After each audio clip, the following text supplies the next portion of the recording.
to the power of. Hang on, that's perfect actually. That's perfect. Hang on, give me a minute. Give me just a minute. Right, What are you doing? I have a genius plan. What have you inspired? Genius plans, apparently. Oh. Insidious plots. Are we doubling it every time then? 2 to the power of 4, yes. Yes. We are. Okay. Which is also 4 to the power of 2. That is, yeah. We are currently on 16 sessions since Neil Party Wipe. Good job, team. Yes. Yes.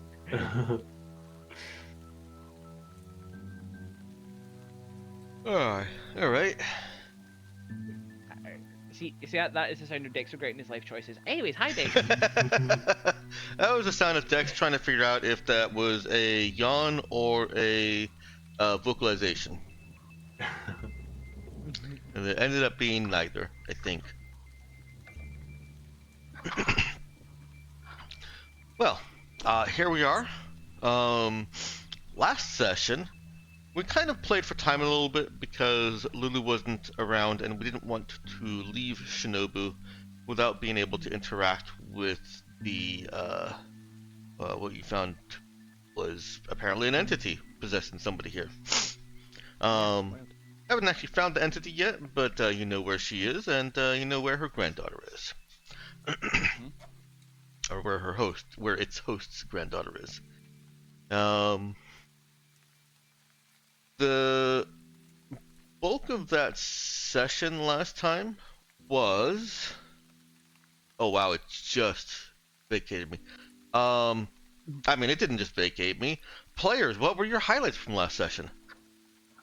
Planning, plotting, schemes, and machinations. Devious machinations. Yes. The Whitehole bomb investigation. Right, yeah, that. We learned many things. Yeah, that worked Now quite...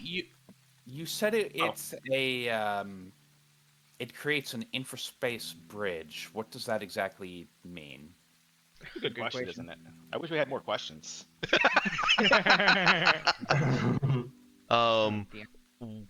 We'll get that. Let me finish the recap real quick, and then I'll answer any trailing questions that are more game-based. So what else happened last session? Because my memory has just whooped on me and is lounging out in the sun on some tropical island or something.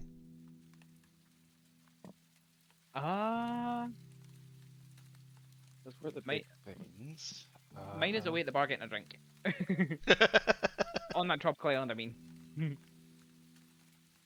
I think a large portion of it was query. Oh, I mean, I guess the part of the reason we were looking into the white hole bomb was so that we could find alternatives to committing a war crime. That's right. The the white hole bomb was a means to the end of not going and killing everyone on Henry Station. Yeah. We're deciding how much of a larger war crime we could commit. Or that, yes. How much of a larger war crime we can threaten? Right, and so a lot of the session was investigating the white hole bomb or white hole bridge, and planning what to tell Tajimashiro, or to what to agree with. So I'll go ahead and bring us into frame real quick here. See that we're now at 2 to the power of 4. All right. Yep.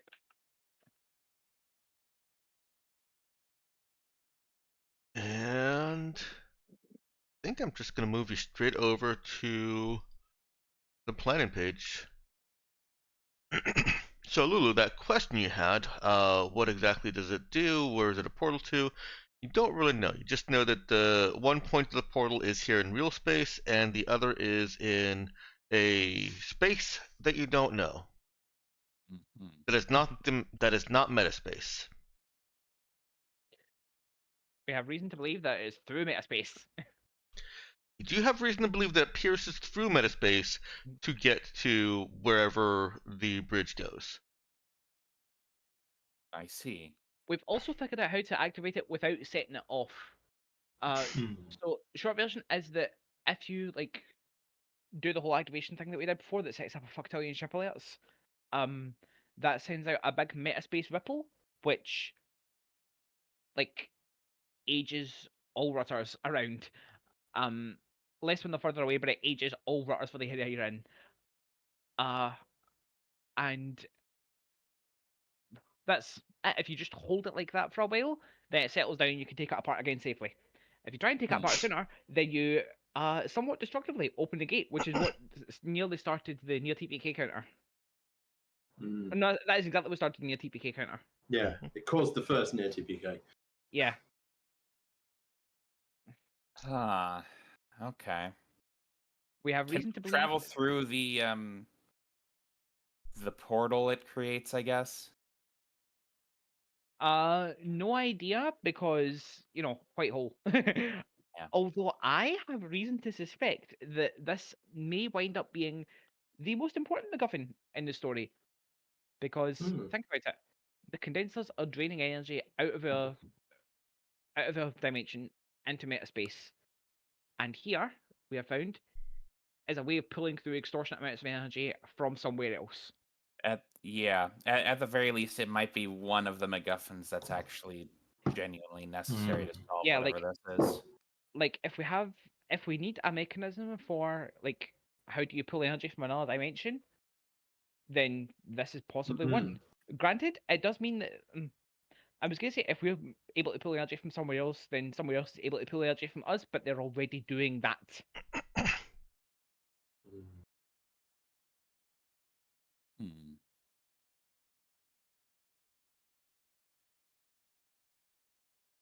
Well,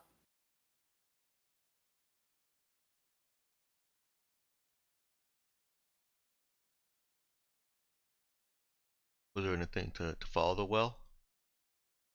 Don't think so. Well. Well. Betty Pimbo has fallen into the well.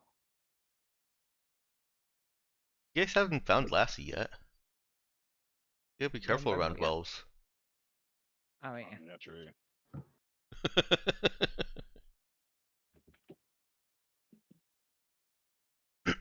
All right. So you've got a device with you that can be used destructively or mysteriously. And I believe you were deciding on what to tell Shiro. Now let me pull up the pins here. What I've got so far is Viral's bullet point list of telling Shiro about Tiamat and convincing him he's not nearly as ready for a fight as he thinks. Because he's not. Check that he's convinced entities are dangerous. You want to give him the location of a condenser from the angelic choir. Yeah. And details on the politics around it. You did mention that we could like retroactively have done that, so he's got a few days head start if he wants a few days head start.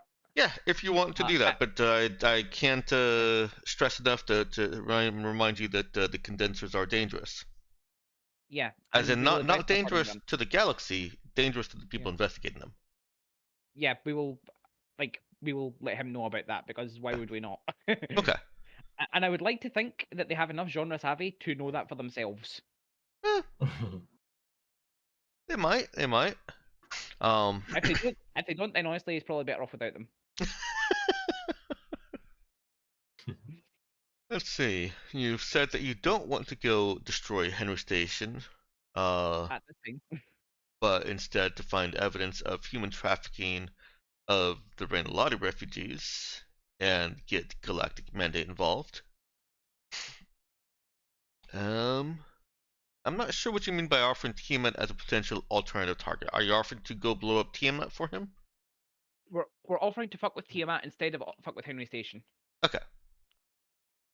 Like, we don't need to destroy Tiamat. We have the Infraworld Breadfilter, formerly known as the White Hole Bomb, with which we can. I mean, they have some sort of metaspace phasing in and out thing. And not only can we ruin all the rutters to and from there, I imagine fucking with all the metaspace around may also change the harmonics on their window. Okay. Although before we do that, I would like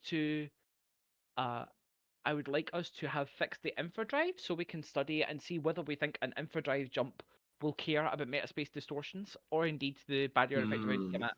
Sure, I would like to get understandable. that first. Yeah, Which because in if we're going to turn, mess up the jumps, we want to be able to make sure we can get out. yeah, Hold up which on in a tur- further point. Let me finish Sorry. the bullet list there. I'm basically just going down the method list. Oh, okay. Yeah, no, hold that thought. Let me just read through. An alternative idea was to cut Henry Station off using the same metaspace fuckery. And you believe that UIS is a safe place that you can use for fixing weapons or getting fixes for the house. Or actually, can you use it? Why did you have to say? Why did you have to state it as you believe that UIS is a safe space? Because I thought you were making it as a statement and not asking it as a question. Right. Yeah, it's just I'm sure it was said before, but yeah. Yeah. Thanks. Like, good job, but also fuck you, but also good job. Yeah. I wouldn't believe you if you told me that you believe anywhere is a fully, Fair. completely safe space. When you put it that way. we go to March. That's completely safe. You really think that? No. No.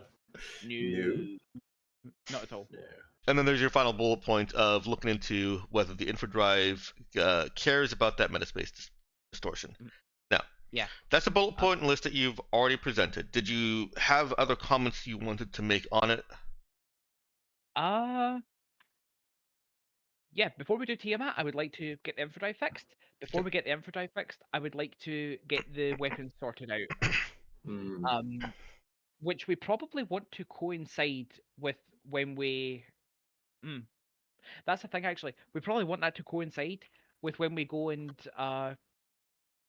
like we want to be the Raza at about the same time that we go and like, hey, Union, let's negotiate. And if we negotiate and we come to some sort of terms, then we probably don't want to go after Tiamat. I mean, so here's the thing about Tiamat. I've said it before, and I'll say it again. The ships in Tiamat are interesting, but probably the less important part compared to the ruins there. We want to explore Tiamat. Okay.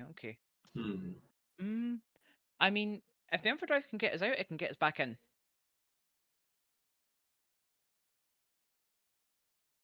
More importantly, it can get us back in, right? Not immediately after we punched him in the nose.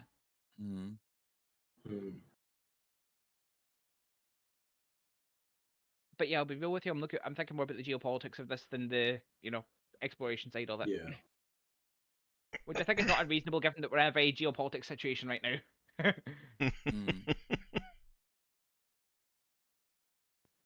What's the space equivalent of geopolitics?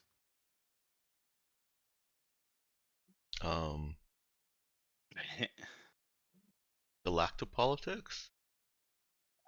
Astropolitics. Astropolitics. There we go. I'm good at this shit. All that astronaut talk earlier really helped out. Is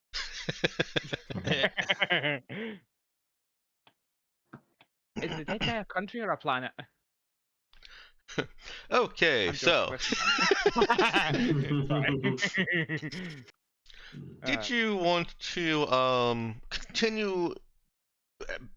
Basically, did you want to pin this down and decide what you're doing, or do you want to give it a small break because it is what we ended the last session with, and go see what's going on with this other entity?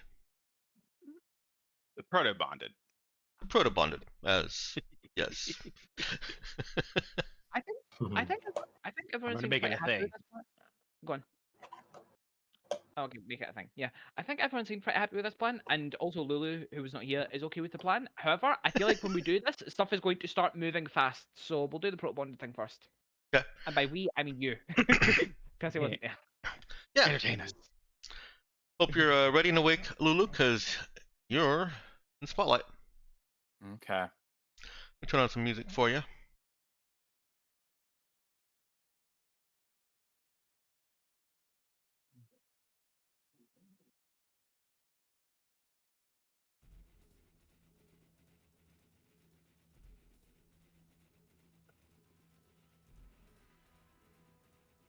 There we go. We can hear that, right? Mortal Kombat, sure.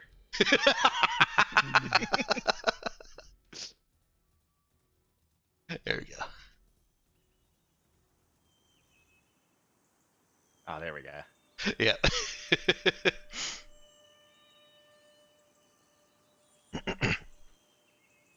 Okay. So yeah, you've spoken with the priestess, and she's goodness, I can't remember what I named her. Huh. Anyways, you've spoken with the priestess, and she's arranged a meeting with her grandmother Lee Ok-Joo, who you believe is bonded with an entity, or proto-bonded.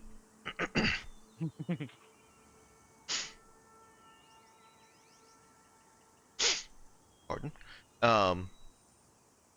It's a couple more days before you can meet with her, so you've got extra time on the planet here. And this was in the middle of you went there in the middle of your trip anyway, so this probably only adds maybe 1 day. But you're brought to what is basically just a old retirement home for seniors that need in-home care. The grounds are clean. It's nice. This is every pamphlet on retirement living that you ever see, but actually brought into reality. Of course, you are only seeing what they're showing you, but it looks nice. It looks like there's a little bit of respect for elders and elder care happening here. Okay.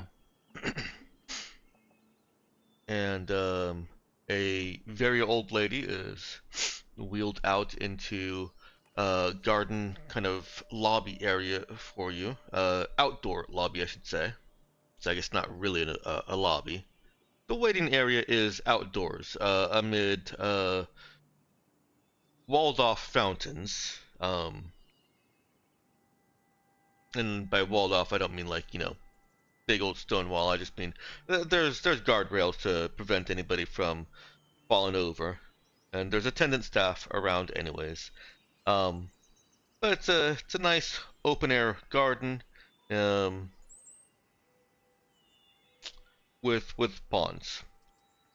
My brain has not gotten the creative part up and running yet, so be prepared for plain and boring description.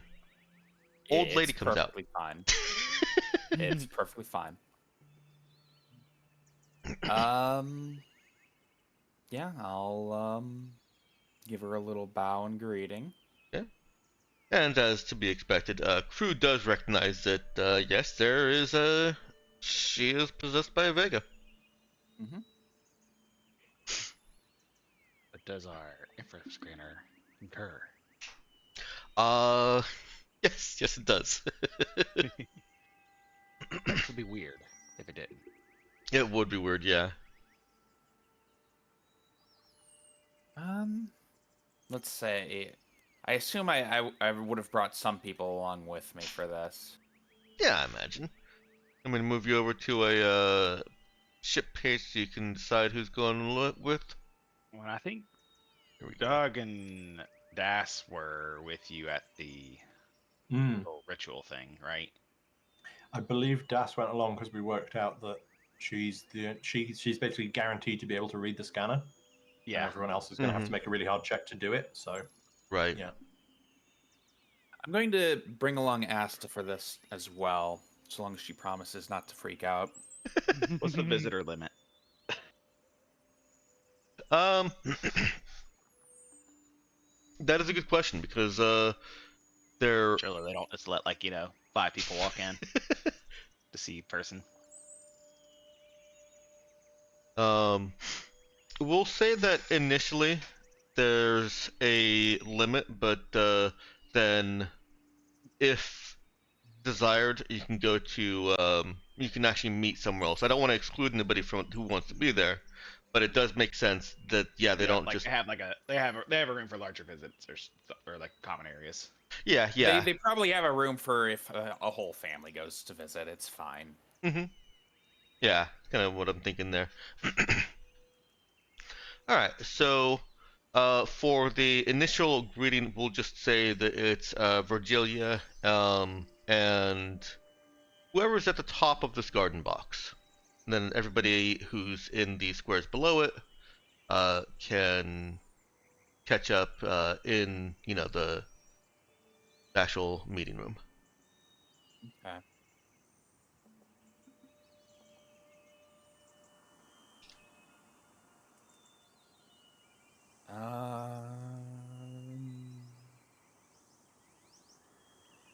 Let's see. It was Doug, and then Das is coming. Where is Das?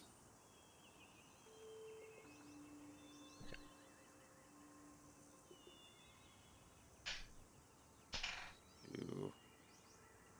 Don't know where Das is on the sheet. Usually hiding between boxes.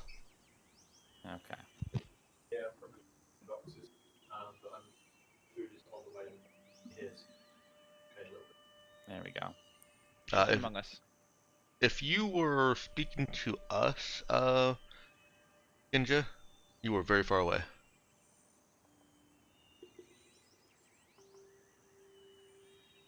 It's canonically all we could hear from the vents. That sounds right. Exactly. Yeah. Yeah, precisely. So you get it. Oh Lord. All right. Okay. I finally have a name for the person you first met. Yeah.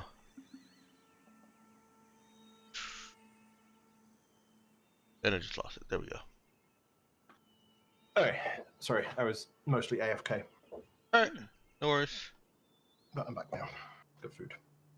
Okay. So yeah, I'll go ahead and greet her as we are moving off to the room. Yep. She asks if you're one of Taeyon's friends. In that kindly old lady voice. Are you one of Taeyon's little friends? Would Taeyang have been the name of the priestess we met with before? Yeah, it is. I would say so. She's a very sweet girl.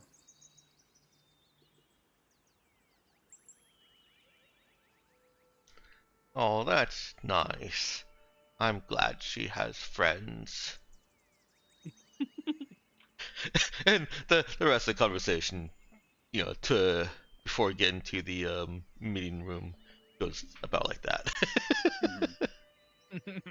No, it's fine. I'm sure Virgilia is used to dealing with Old people. yeah, the extreme elder. Well, being patient with people. Mm-hmm. Yeah. So everyone's present at it's still a very nicely kept place. But yeah, it's kind of like a small hotel suite, just without a room with beds, for families to kind of do separated cooking, have a little bit of a living area, dining area, and then a room for kids, presumably to play in while the adults are talking.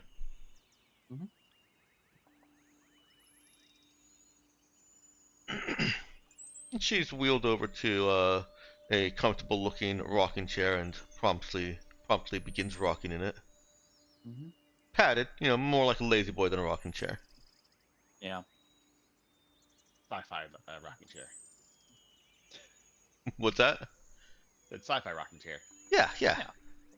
A laser rocker. A far there you future go. space walking chair. Yeah. If it's got lasers and shit, I guess you could say it's a pretty rocking chair. Okay, I'll shut up. Nice.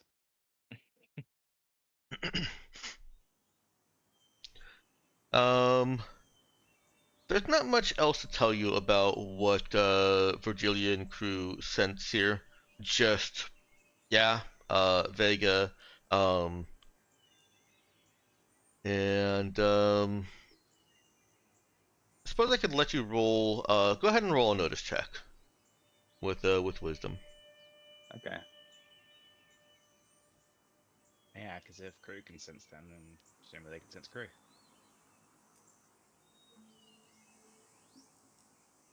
Let's see. Notice wisdom.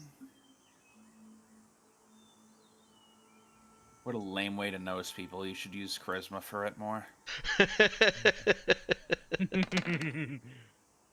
11. I mean, maybe pick them in a social environment. Well, that's still a good result. It is sufficient to tell you that Wait. the whatever the bond is between them, it does not appear to be strained. Yeah, appears to be peaceful between them. Okay.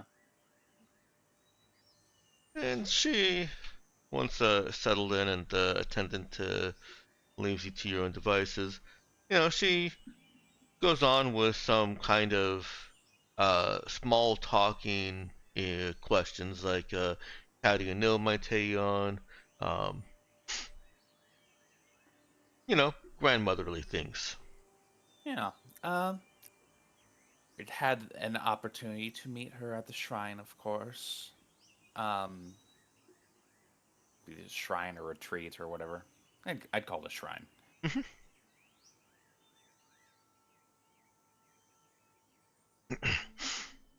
Okay. How? I guess questions. I don't want to roleplay it all the way through a how is my granddaughter doing conversation. Oh, So, you don't? I thought I would have assumed That's a weird that old person conversation was entirely in your wheelhouse, Dex. nope. I'm not quite there yet. Oh. Well, I mean, no better way to get there than practice. Yeah. It's not that far away, Dex. You got to get ready. I'm gonna say it here. I plan on being the bad kind of old person conversation, not the sweet old lady kind of old person conversation. Okay. So this wouldn't be good practice. Well, fair enough. In a lull in the conversation, then she'll say, so honored elder, it's of course a pleasure to speak with you like this, but I actually did come for a reason too. I was curious to speak with. Well, we were curious to speak with the Vega joined to you.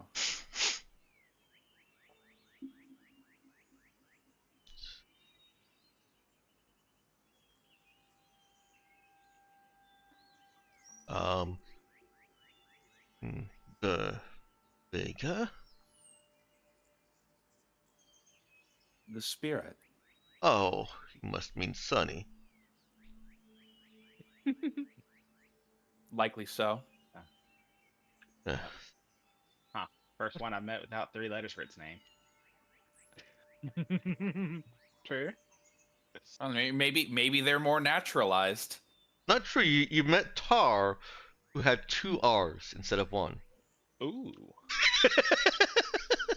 I remember that one. Phonetically undistinguishable from a 3-letter name. Do better. Was a That was nice You're doing your man. best, X. You're doing your best. I'm sorry. I am. Sunny was a nice man.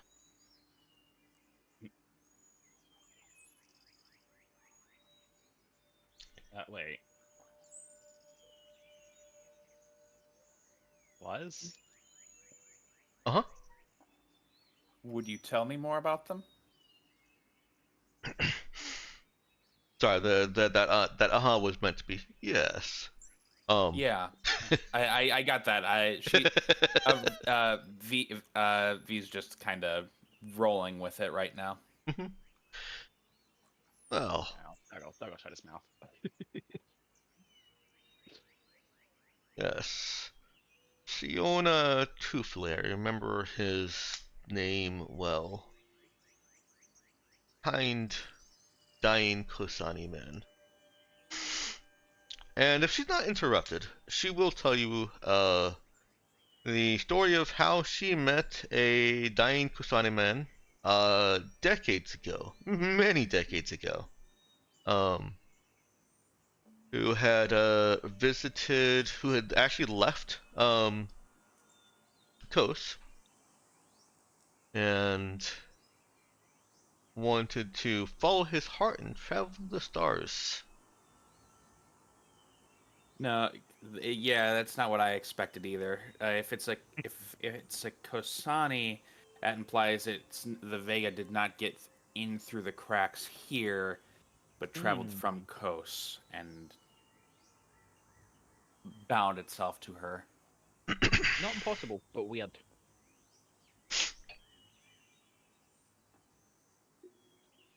That does seem plausible there. Based on what she's telling you. Says that he left his place in Kasani society, and she comments on how they all believe that everyone has a role and a place, and that's that's what you do. But he left that and wanted to travel like the ancient earthy ancestors. But he was very ill, and after just a day of at Lee Ok-Joo's spiritual meditation routine, he became too frail to leave. But he declined hospitalization, said that he finally understood the Kasani, his own cultural emphasis on destiny, that everyone has a role to play, and his, he told her, was to travel from his island to die under unknown stars, as in the stories of his ancient ancestors. He was at peace and content.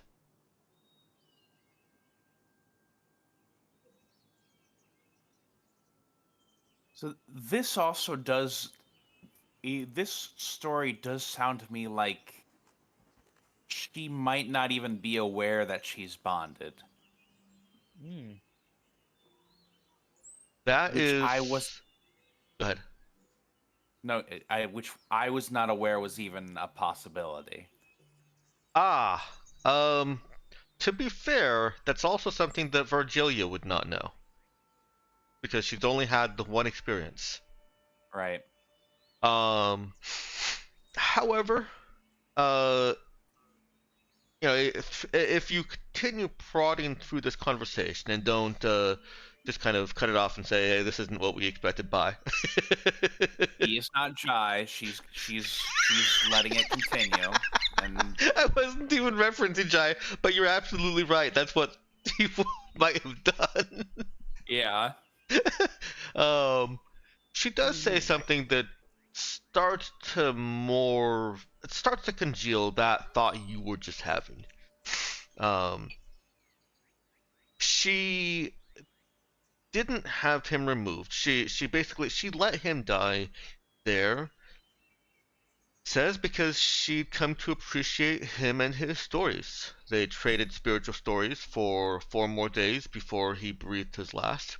And she says this with great pride, that instead of sadness, she felt a warmth in her soul. Which, I guess, you know what, I take it back. Virgilia would have some sense of this, but not from personal experience. That does sound like what some people experience when crew possesses them. There's a warmth and serenity that falls over someone that has been possessed, as long as they're not in like a already hostile and stressful situation. Like a state of mind thing. Yeah, Right. kind of like a mosquito anesthetizing you as it bites.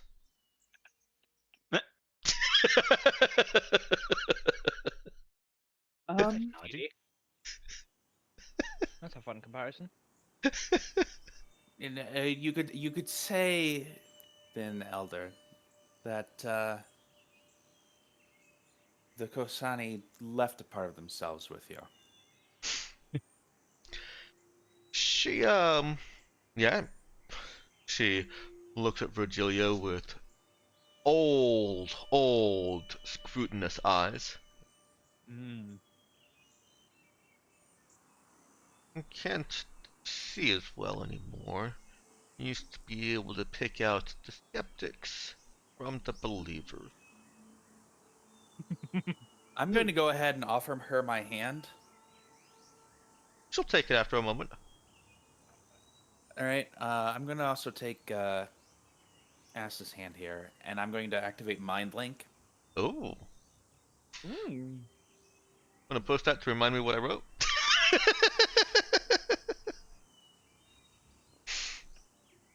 Oh God. I don't like that. Oh yeah. I don't like that it's completely black on the screen. Oh. Oh, you must have dark modes enabled. Yeah, I do. Well, you can't read it. You're not allowed to. Yeah, apparently. Illegal. Wait. I mean, I could read it, and I've got dark mode on. All right, here. Do you want me to? You want me to show what it looks like on mine? No. I mean, yeah, I'm kind of curious. I guess it's No. still got the white text or the black text for some reason. Here, I'll. Let them wonder. Oh, yeah, that's definitely a bug with dark mode. Mine has it flip the color of the text. Yours has it split the color of the text? It Oh, fix. flips. Yeah. Be so. What was dark mode under? Because I don't want to deal with this right now. Yeah. It's under the cog at the top right. Okay, It's just personalization it'll and be- display. I found it. Yeah. Got it. All right. Light right. mode is blinding though. Well, Whatever. the dark mode should be doing like what mine does. Okay. So No, light mode made the text white. All right, real quick, what browsers are you using? I'm using Firefox. Okay. So it's clearly gotten inverted what it's supposed to be. What about I think it's you? I think it's a Firefox issue, Yeah, probably. okay. What browser are you using? Edge. Oh, okay. Yeah.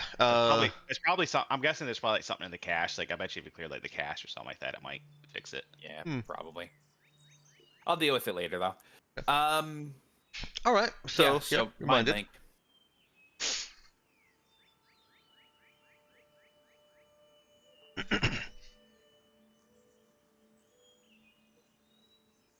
I'm curious. Can I mind link the Vega itself within her? No. Okay. Is that because it's not willing, or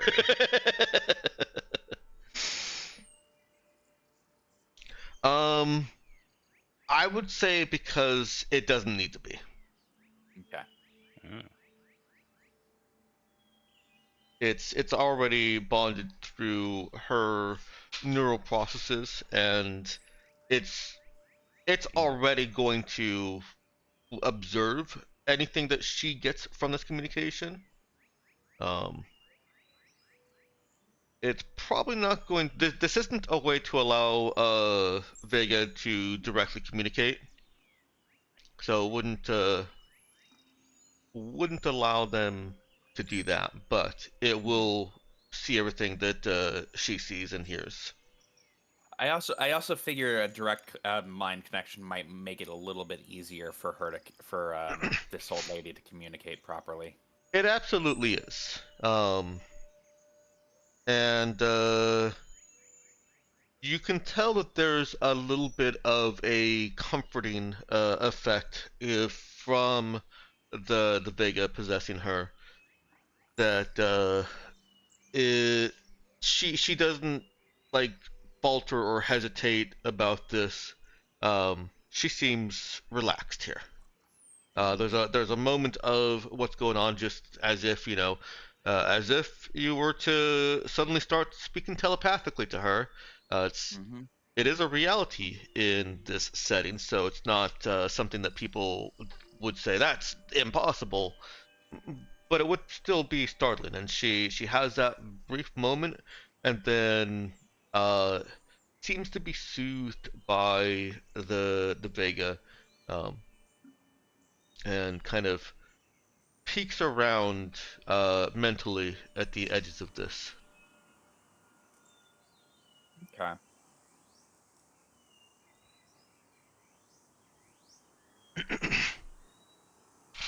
So I'm going to go ahead and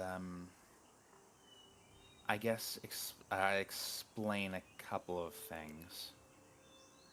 So the connection elder is the spirit they left with you is perhaps a little bit more literal than you might think. Think to the shrine, the where you the shrine you tended long ago, before your granddaughter took it over. Think of the events there and what you felt as they occurred. Well, felt calmness, peace. Like Sunny was always with me, playful, lifting stones. That's He exactly built right. the stones out into the lake, you know.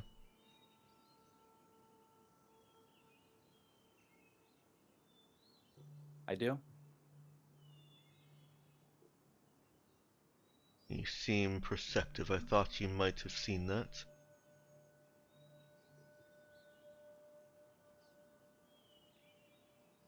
It It's heightened the experience for visitors to sit out in the middle of water and see stones lifted above.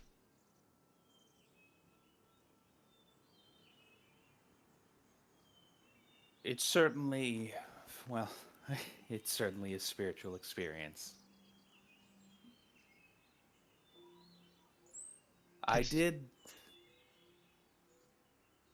no, go ahead. This question is going to be strange to you, perhaps, but direct and I want you to let yourself relax into the background as I ask it. But to that part of Sunny you carry with you, I ask.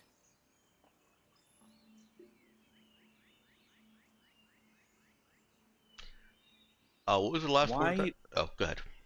We're just getting to So yeah. it. So the part of Sunny you carry with you, I ask. Yeah. Why did you?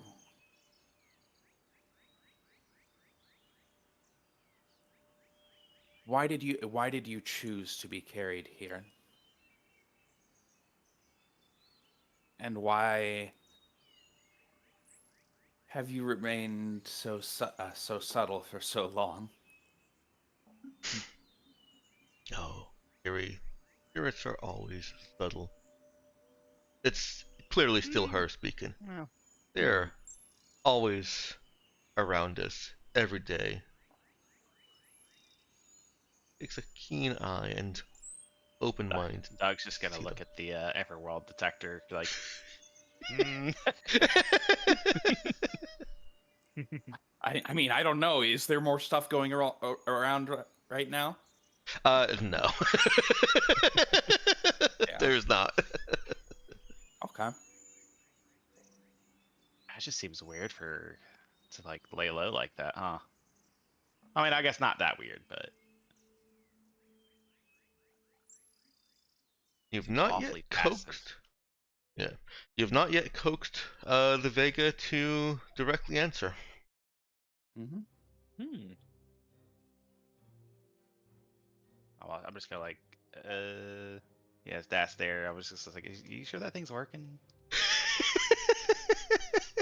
Yeah, I mean, we can see. Presumably, we can see where the two entities are, right? Mhm. On this Yep. display. Yeah. And I guess Das. I don't remember the text of the thing, but I think Das can interpret them, and everyone else just kind of sees the vague stuff. It was Zoe that can interpret them. Yeah. Well, Zoe automatically succeeds at the check. Strength, position, and distance can be discerned with an int program check. Otherwise, the display appears to show incomprehensible, foggy blobs. Yeah, I see what you said. Yes. Yeah. Zoe automatically succeeds the check, but Das's stats are so high that she literally can't fail the check, so basically gets the same effect. Basically, it's not so much that Das. Sorry, I mistook that to mean that Das was seeing something that Doug couldn't. It's not so much that Das can No, see something. and to be clear, No. I'm asking that just like in character, as Doug's like just Mhm. finding it weird that this entity is not. I don't know. I guess I don't know why, but Yeah. it just seems odd that it's late. Because I mean, it's been in this woman. It's been like bonded to this woman for how Mhm. long? And yeah, so like in character, I'm like, It's been bonded are to we this sure woman this for is right? very. It's been bonded to this woman for very long, and it has displayed its powers by lifting the stones, but otherwise, Not revealed Mhm. itself as being a sapient thing. right, which is unusual. Yeah. Then I have a question. For you, Elder. You know you're not yet. I know that you yourself are not long for this world. Do you know where that part of your soul, that part you got from Sunny, is going next? I suspect we'll be walking into the spirit realm together.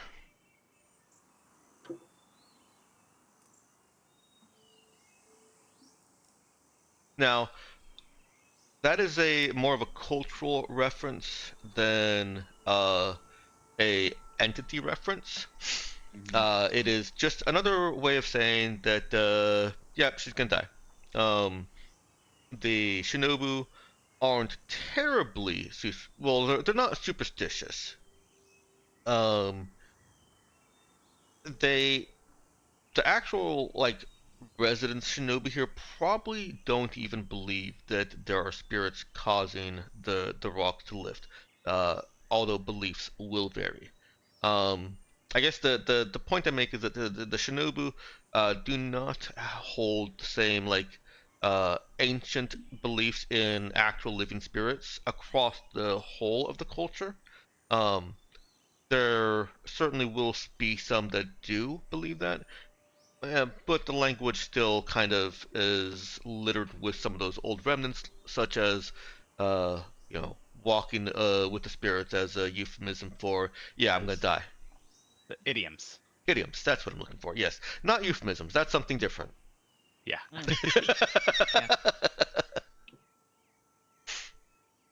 mean, I guess it's still. I mean, it's a euphemism for death still, Yeah, Mhm. yeah, but it's an idiom that it serves. Yeah. yeah. So yeah, no, Idioms and euphemisms. she indicates that she knows she's not long for this world, and she expects that she'll just kind of leave and uh, finally let Sunny rest.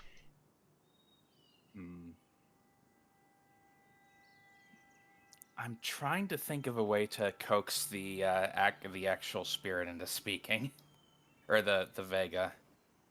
Yeah. You want a quick add a character aside? Yeah. Go for it. Try addressing it directly. What's that? We could just try being blunt. Get out of there. Get out of No, wait, no, it's bonded, right? Well, The actually, power can we confirm that? Can we confirm that that's actually bonded as opposed? Because remember, the regular Vega thing wasn't necessarily bonding, right? Right. What, like possession? They could possess without bonding. Mm-hmm. Yeah, this And seems it's like different from the actual bonded she bonding, though. possessed. Okay, that's what I was curious. Like, we confirmed that it is the bond. Like, they've gone through the bonding process, so to speak. I'm trying to think if there would be any actual indication that could be detected, and I don't think so. It's going to be more of a social comfort type thing or a power dynamic type thing. How much of this would Virgilia know? Like, But also there's the fact that it hasn't left her in so long. right. It's not, especially if it's not bonded even. Most Vega that haven't bonded certainly will leave their host for a more active one, at the very least. One that's not an old lady. Yeah. And I think you've spoken with her long enough that Virgilia can probably you can confirm that this is a bonded relationship. Everything about this the relationship between the entity and this woman appears to be the power dynamic of equals. If not that of a cat on the lap, where the entity is the cat. Yeah. I mean, hold on. Is Entity. it possible for based on what crew knows, is it possible for an entity like this capable of bonding to be non-sapient? No. Okay. Entities are always the entities that are capable of possessing are always possessed of awareness, intellect, things you expect from sapiens. Okay.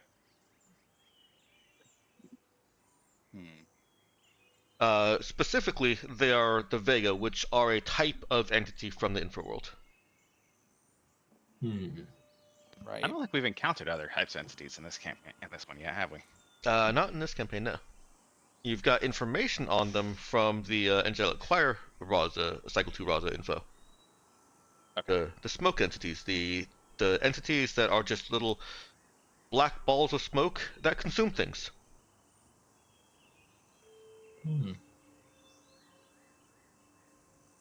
Yep. Okay.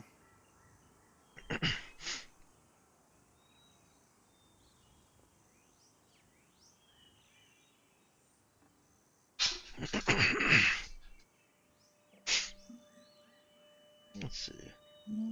I think I've given you most of her backstory there. Everything that's not locked behind awakening the entity, so to speak. Yeah. And Kitty.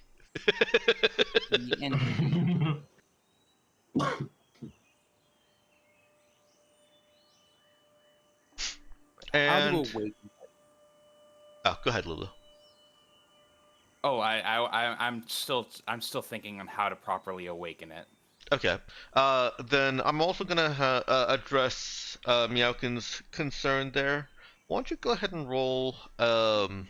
This time it will be notice charisma, I think, because of the mind link, and you've been kind of maneuvering the conversation a little bit to try and get at this. Meowkin's point there being that it could just be that she's lying. Could be. You rolling that or need me to? Feed my cats. Okay. I don't know. If someone wants to help me with this via the mind link, I think you can, but I'm not probably any better at it than you are. I do have notice 0 at least. Well, I mean, you might as well roll to help, I guess. Nope, you'd have to roll a different skill. Are there Six. other skills that could be used to help? Perform. I could see if she's performing Okay, a lie, if you will. Here, how many? Oh, it's a little bit of a stretch, but I'll allow it. It's a kind of stretch Look, that makes it work. to the guy with perform, everything looks like performance.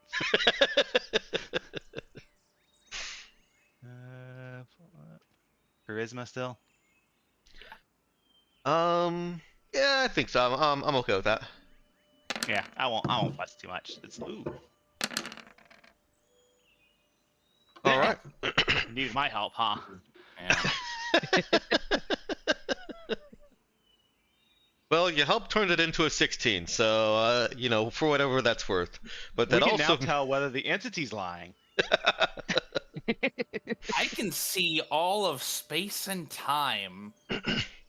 Oh, you turned into one of the Black Loom over on Fightin'. Yep. Okay, so she, although she has a very performative streak to her, a very subtle performative streak, um, she does not appear to be evading or giving you any signs that she's still performing. She, her truck and trade for decades was convincing people that there are spirits at this place, and that continued even when there was an actual spirit. I suppose it was only for years before there was an actual spirit. Um, but still, that's it's not like she believed in spirits before one actually came around to her, or maybe she did, but on some distant level. Um, so she is a little bit of a performer, um, but she seems sincere in what she's telling you here. She does believe that what's with her, not possessing her, that what's with her is the spirit of a man who wanted to die under unknown stars and then wanted to wait with her. Or whose spirit became attached.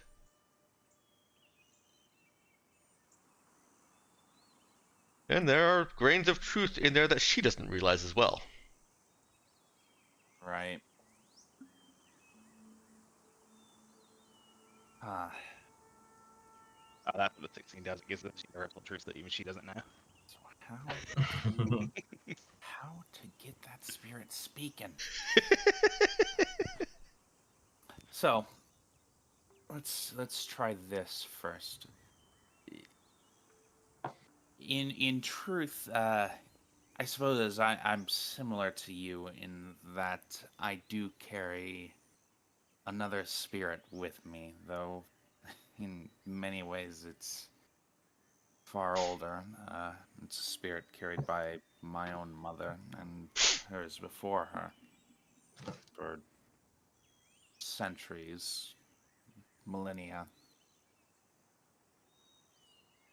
Uh, um, some might say before the beginning of the universe. Oh, dear.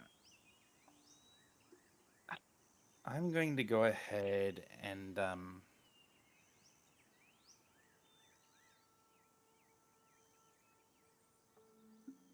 you know what? I'm going to go ahead and see. I'm going to go ahead and let crew, I guess, float something over to me. Okay. Yeah, there's little knickknacks and things of comfort around the room that he can easily float over. Mm-hmm.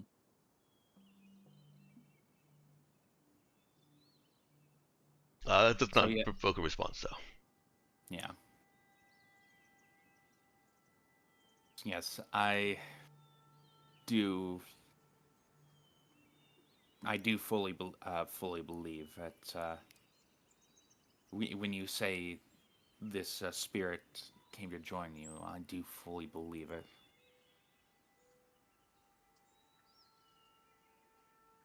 I do also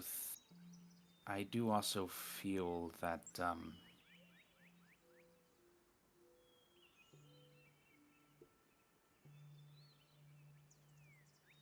this spirit you carry with you, Elder,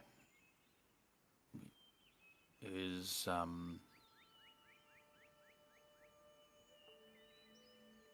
well, it's one that's soothed you and cared for you for a long time. But it's also one that I think even you might not have realized is capable of communicating with you and the world beyond you much more actively than it's chosen to do. A knick-knack falls off the shelf. Yeah. Can you Wow. think and as a favor, or as a favor to someone who shares this experience with you, as a friend of your granddaughter, and as a That'd be a friend warning. to you, could you try to reach into yourself and see if this spirit is willing to speak to me itself? Well, that's very compelling. Let's go ahead and get a talk with charisma skill check on there. Yeah. While you're rolling that, she will respond. Ask Sunny to speak? Well, I've never... Oh wait, I'm doing an old lady voice. She's still telepathing. You looped everyone into this, right? Yeah. Okay. I've never tried that. I suppose I just never thought of it. I can reroll that one. I've never really thought. Well, I can reroll that one. you can. We share tales without words. Never thought about him using his own words.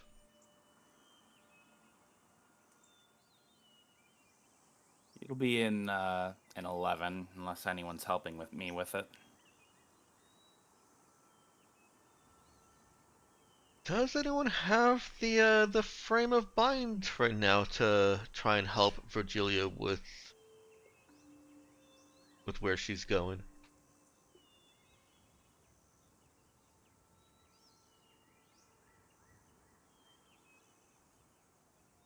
Nope.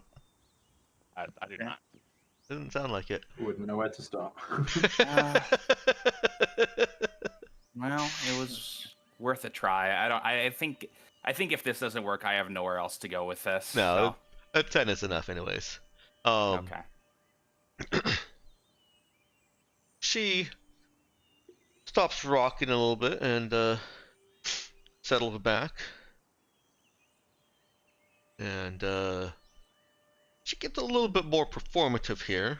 He does kind of a common seance type thing where, spirit of Siona Tufela, teller of tales, stories are not done. Your last words have not been spoken. Take this opportunity before this frail old lady passes along with you. Actually, I did think of something, but I don't know if the rest of the party would like it. Yeah. How well can they only see what their host sees? No, they've got yeah. really good vision. They can pretty much see everything within 10 Okay. meters. So, I mean, could I like just subtly toy with the concealed demo charge that I have? Oh God. Okay, they can't see through things. I don't think the party would like that though. They but, you effectively know. have the spatial awareness thing. They can't yeah. see through things, but they're not limited by what direction they're facing. Okay. I mean, I'm just saying, it's some intimidation. I think might help. Not that I to be clear, I have no intention of actually detonating that. Oh my God. Don't fuck up. But I think that actually might make this worse. you think that intimidation would make it worse? Given Virgilia is going in an entirely different direction with it, I think it probably would work. Scaring it is not okay. Gotcha. Okay, we won't do that then. I will point out, because I believe Lulu has actual number references here, that the large stone in the center of that lake, if the entity lifted that up, that is quite a heavy stone. Oh, yeah, it would be very okay. Yeah, you're okay. It could be very dangerous as well. It is entirely possible that this thing can just kill you in one shot. Well, Doug has a lot of hit points. I will say that. Doug, no. Well, maybe not Doug, but let's see. Yeah. Here. Let me pull something out. But it may not be as intimidated as I'm thinking.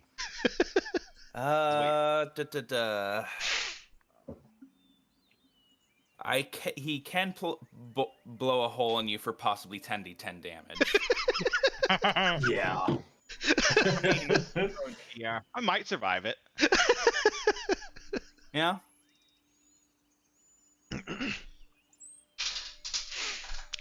Anyways, yeah, okay, carry on. No intimidation attempts. Got it.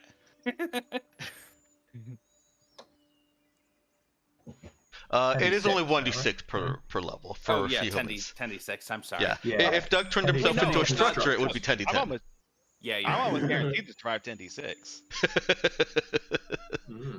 But yeah, the entity's power level is less of a threat against your hit points and more of an indication of what might it feel threatened by. Yeah.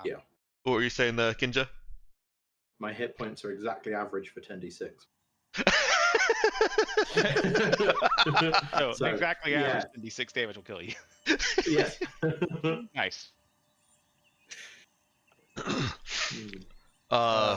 Quick little note there for you, Nox, since I think you missed something. Yaukin pondered the possibility of assisting the talk check with a little hidden demonstration of demo charge. Yeah. And just a little bit of a threat, just a little under the table threat, but I think everyone's in the consensus that threatening it's not the best route.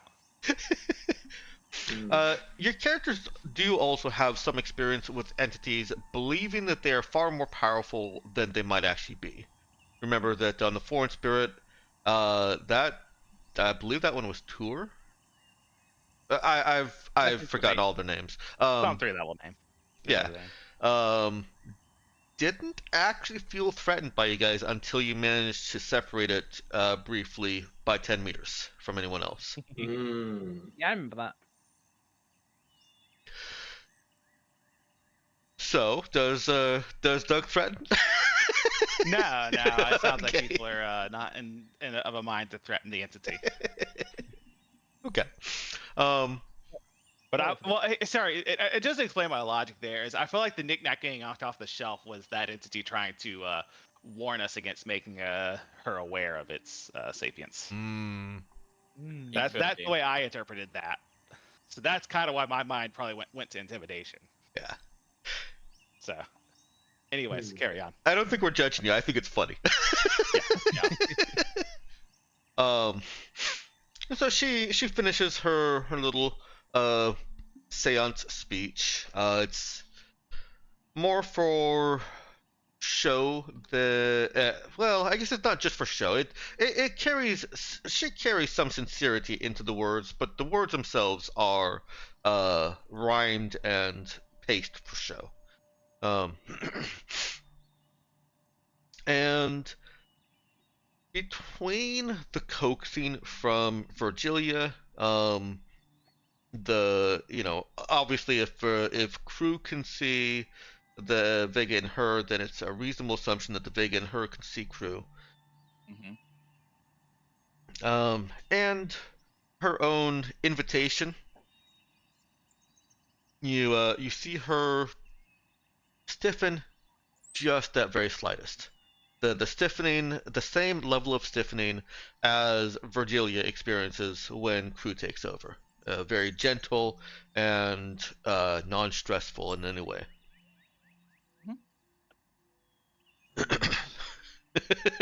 Nice, Knox. And spoken out loud, possibly the first sound other than that knick-knack getting knocked over that's been heard in this room. Aside from the outside also, I guess. Is what do you want? I wanted to speak with you. It's been a long time since you've spoken with anyone directly, hasn't it? And this is my first time actually speaking with another other than crew.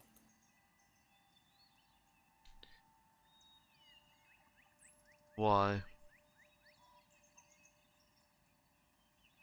Why do I want to speak with you, or why is it the first time I've spoken with anyone other than crew? Why do you want to speak with me? I want to know why you came here. Is Virgilia speaking out loud, or is she still speaking telepathically? I think she'll judge that based on what the what she thinks the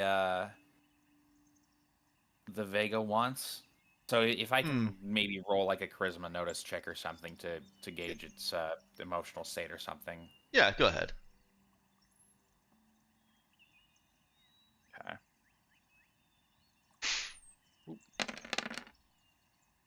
Okay.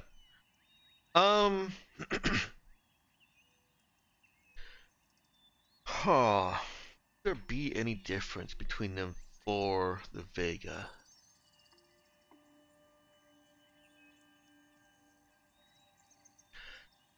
I don't think there's much of a difference. Like the Vega can hear what's going on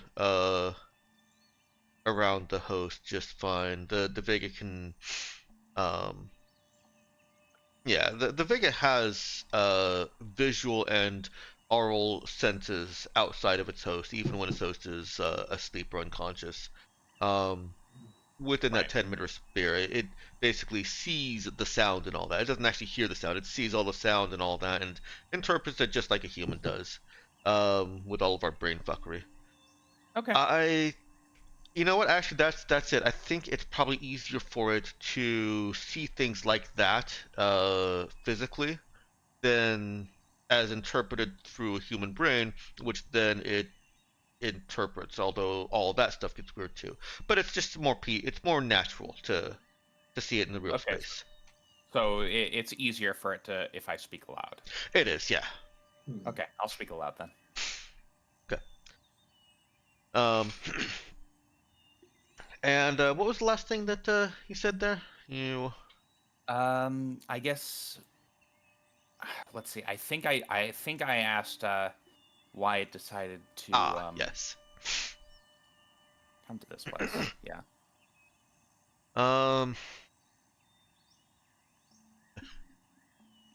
It responds, I'm tired.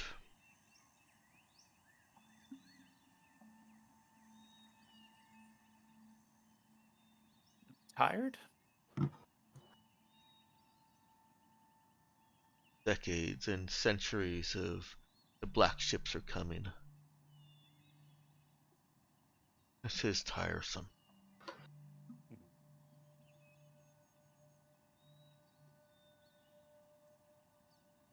So you want to come somewhere where you didn't have to to worry about it or to think about it?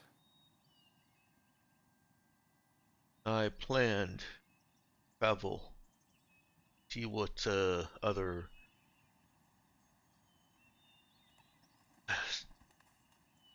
humans,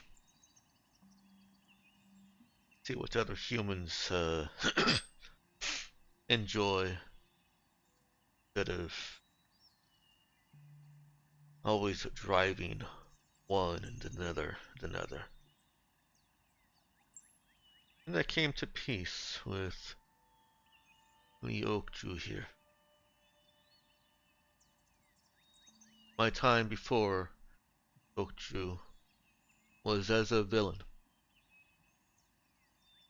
With her, I am at peace.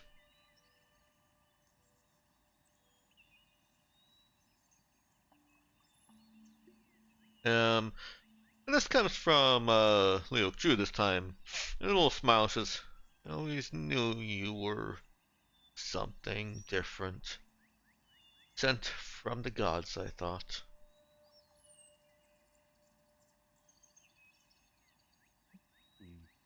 It's not an entirely wrong assumption, Elder.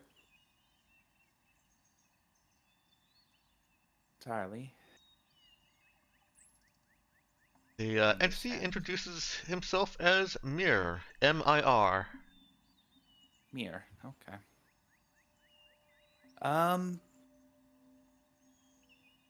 Pleasure to meet you, Mir. I apologize for disturbing you so.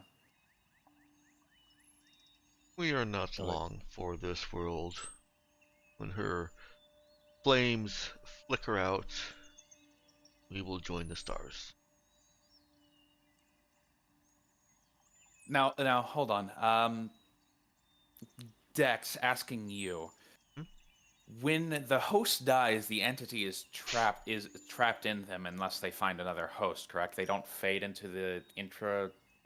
We believe No. so. If a bonded entity's host dies, the effect of bonding tie them inevitably to the host. When the host dies, the entity dies. The entities that are just possessing someone, if their host dies, possessing somebody knocked without out. bonding. Yes, when their host dies, they immediately try to scream out into another host within 10 meters, and if there is none, then they're trapped. Okay.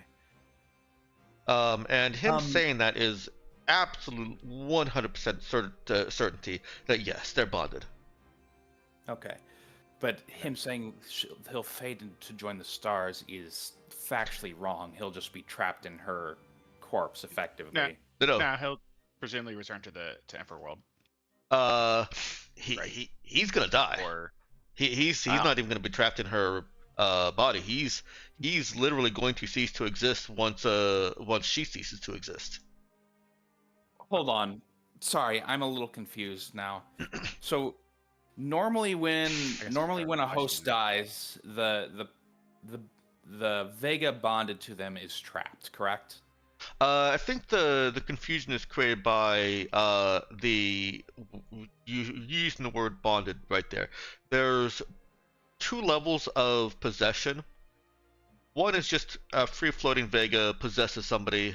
They can readily leave that host and go to another one and live there for a year, and then leave that host and go to another one, etc., etc. A bonded Vega is not free-floating. They're permanently tethered to that one. They can temporarily, in Crew's case, or in the powerful Vega's case, they can temporarily possess someone else. But as you see in your powers, it's a very tenuous connection, easily broken by any contact. But there's Right. some criteria that they can transfer to a new. But I think that's a genetic history kind of thing, right? Yeah, Well, the only way that a bonded Vega can move on is to be Crew. Okay, so normally a bonded Vega cannot leave their host Correct. under any circumstances. Correct. They can temporarily Okay. possess somebody, but that's like reaching out and puppeting somebody with your offhand while puppeting somebody with your left hand. I Well- misunderstood then. I was under the impression that a bonded could like switch who they were bonded to in any case, and crew was actually kind of restricted in being limited to a certain. I was going to say, No. Oh, go ahead, Knox. could Mir not do a crew and just pass on to the daughter? No, crew is the special case in that he can pass. Normally bonded cannot move at all. Except Okay. this one What- did move before. Well, it wasn't bonded before. Oh, right. It was just possessing the previous person then. Yes. Mhm. Yeah, it was free floating up until he met Lee Chu, or whatever her name is. I see. Lee Chu. I Yeah, good don't- enough. I haven't don't seen it in remember. writing. I see. Favorite character, Lee Chu. Pikachu.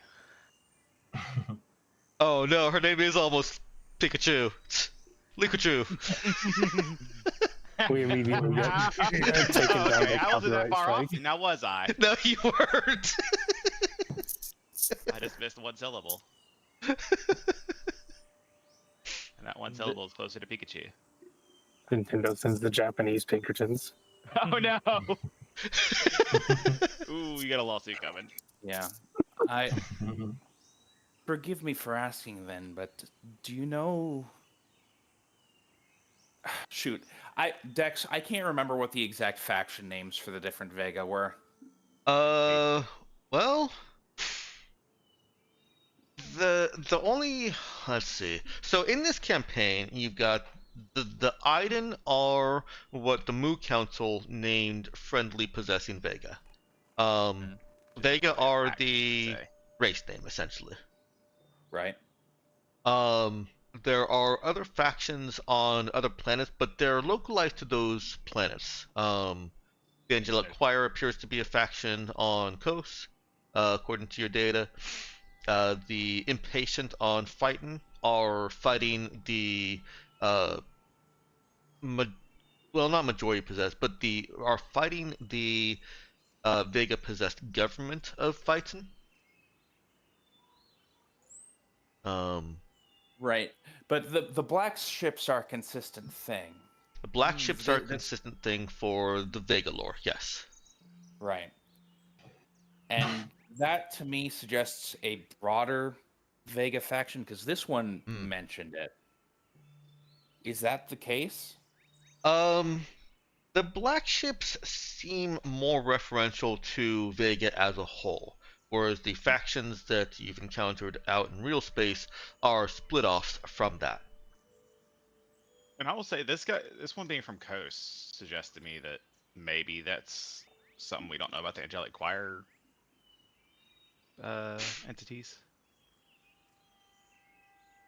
Yeah, your Cycle The side of the 2 black ships. Raza data just only had interaction with the one entity who was possessing an old woman again, but wasn't bonded because when she was no longer a suitable vessel for the conflict that you guys created for it, it moved to an assistant, and then it also tried to possess Harry for a while.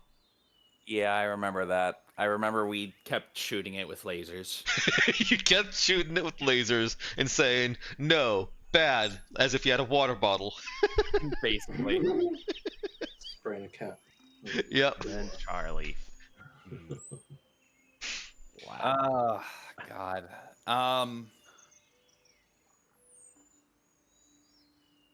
The black ships. Oh, I'm sure he doesn't want to talk about the black ships. I know, but it needs to be asked. Do they? How? How gender do they? All of this has happened before, and all of this will happen again. Blah, blah, blah. Wait, hold on. That was Battlestar Galactica, wasn't it? Fuck. Virgilia can still say that. She probably saw Battlestar Galactica. Yeah, sure. Why not? Mir agrees.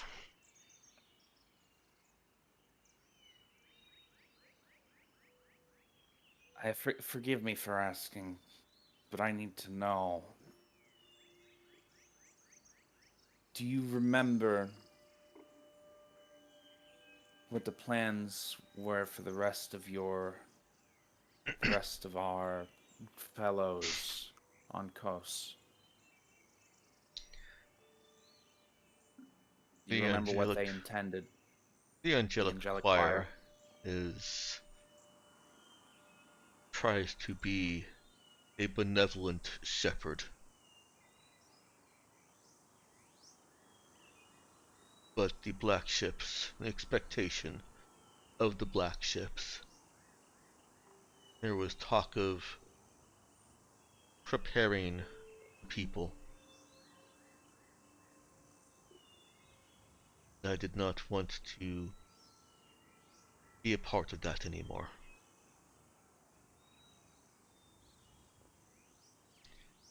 Perhaps I've grown sympathetic to humans in my time outside what you call the infraworld. Mm.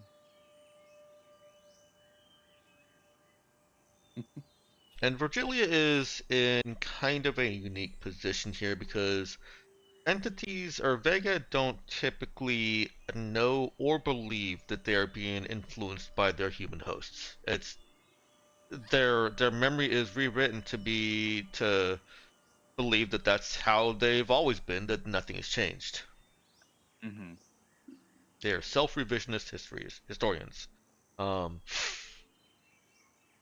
Whereas Prue has a unique perspective that he has certainly almost certainly shared with Virgilia, that Vega are affected by their human hosts. There's probably a warning also of not accusing the Vega of it because it's Yeah, I get ya. like trying to tell a cultist they're in a cult. Yeah. Right. Hmm. Everything will come to a head shortly. You'll have faded into the stars by then, for a moment. Before you, as most, are brought back again. I'm sure you know that's coming. But in the interest of humans, to whom you and a few others have grown sympathetic, do ask if there's anything you can tell me, anything you can do What I can, to help what us I move have for on you from is a this. question. What's that? He mere interrupts Virgilia and says, "What I have for you is a question." She'll nod her head and let him speak. What does it matter if you have 5 years or 1,000?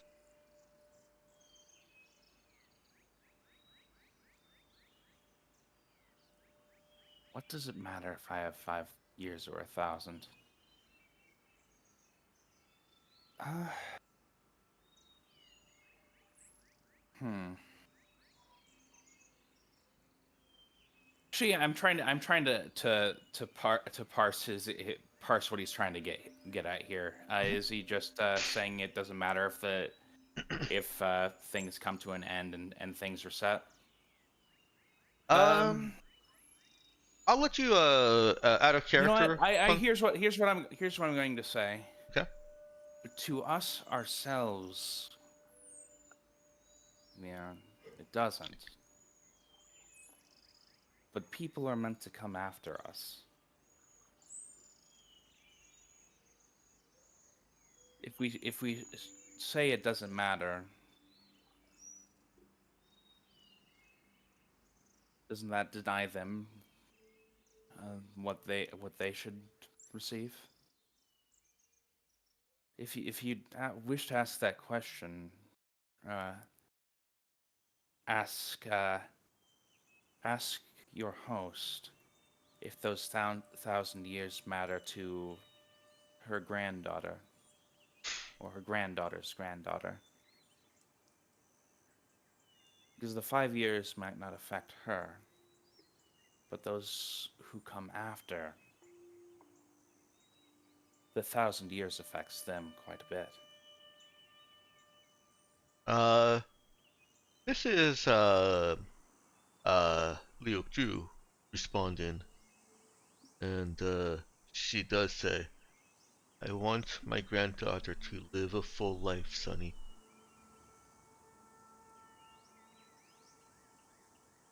No. I'm gonna have to care again. That might work. That just might work. I don't know. I think this was a good direction. Yeah, Hmm. it seems to be Yeah. working so far. He's found peace with her, and I was gonna convince him to help. And Mirror resumes talking. "I do not know when, but there are stirrings. Recent, well, recent stirrings within the angelic choir before I left. So basically, about 100 years ago." I mean, recent yes. for them is probably. Well, yeah, I mean, it is recent by their terms, so it's fine.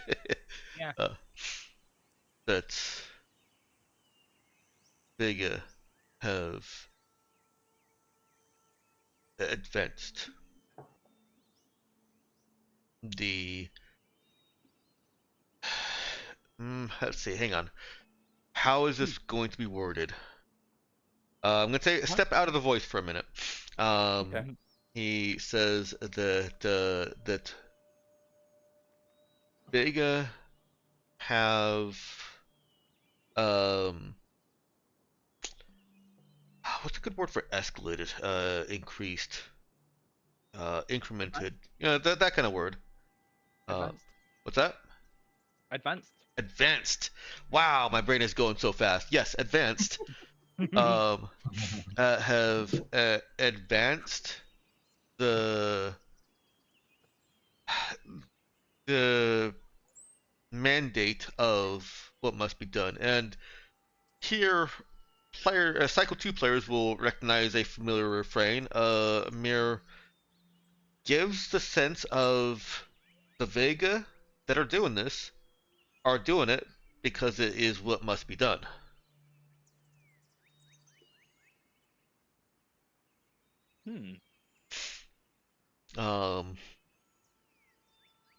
The distinction that Mir makes is that it is going to happen, no matter whether its timeline is advanced or not.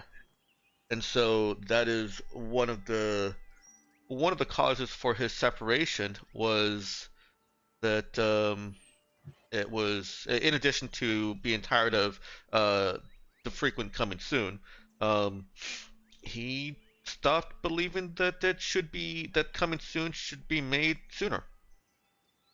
Mm-hmm.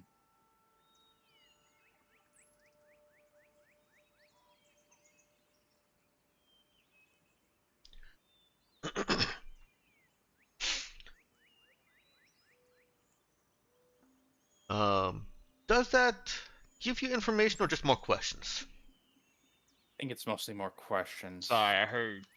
Okay. I didn't quite register what you said. That's all right. Let me condense it a little bit here, or not condense, but clarify. So, Was that what it is? I'm sorry. so I'm hilarious. Mir does he does believe that the angelic choir are benevolent for the people of Kos, that they've been benevolent stewards and shepherds. But with the impending coming soon, the impending black ships, that's kind of where he split off. Is as I said, he got tired of the coming soon always, and doesn't believe that it should be advanced. That's not specific to the angelic choir. That is his thoughts on. Okay, I'm probably confusing. His thoughts on the Angelic Choir is that they are good stewards. And the comments about them preparing the population for the arrival is just one of it's happening, so let's prepare people so it's not a bad experience. Um, his stated thoughts Like- on Or like making people are comfortable, not trying to prevent it. yes, yeah. It's His almost fatalist.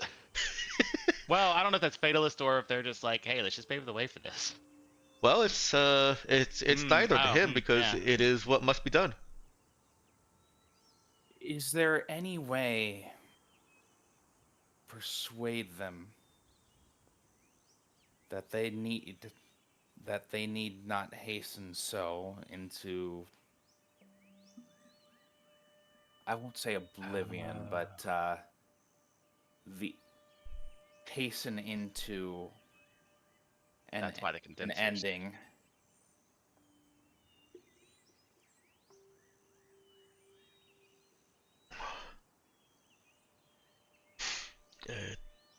It does not. They do not need convincing. The great plan to subsume Maribia in the infraworld failed. It has certainly failed everywhere. Wait, how's it failed? I thought it was ongoing. Well, the information you have is that there are active condensers there, and you've got data that the thinning of the veil between real space and infraworld is increasing at each of the condensers, but they haven't reached the planet core. And sorry, was that a question in character or was that out of character? I'm fine with it. I'm fine with it being in character. I'm kind of Okay. thinking in character because yeah, I mean that's like yeah, our information is out of presumably the kind of- plan is still ongoing, right? Yeah. I mean, if y'all would prefer it to be out of character, that's fine too. Go ahead. I'm fine with it being in character though. Yeah. Then I will not answer with Cycle 2 data. Although you guys have that, it's still valid. Mira actually gives you a little bit more information and says that because the initial activation was the hosts present for the initial activation were swarmed by the smoke entities.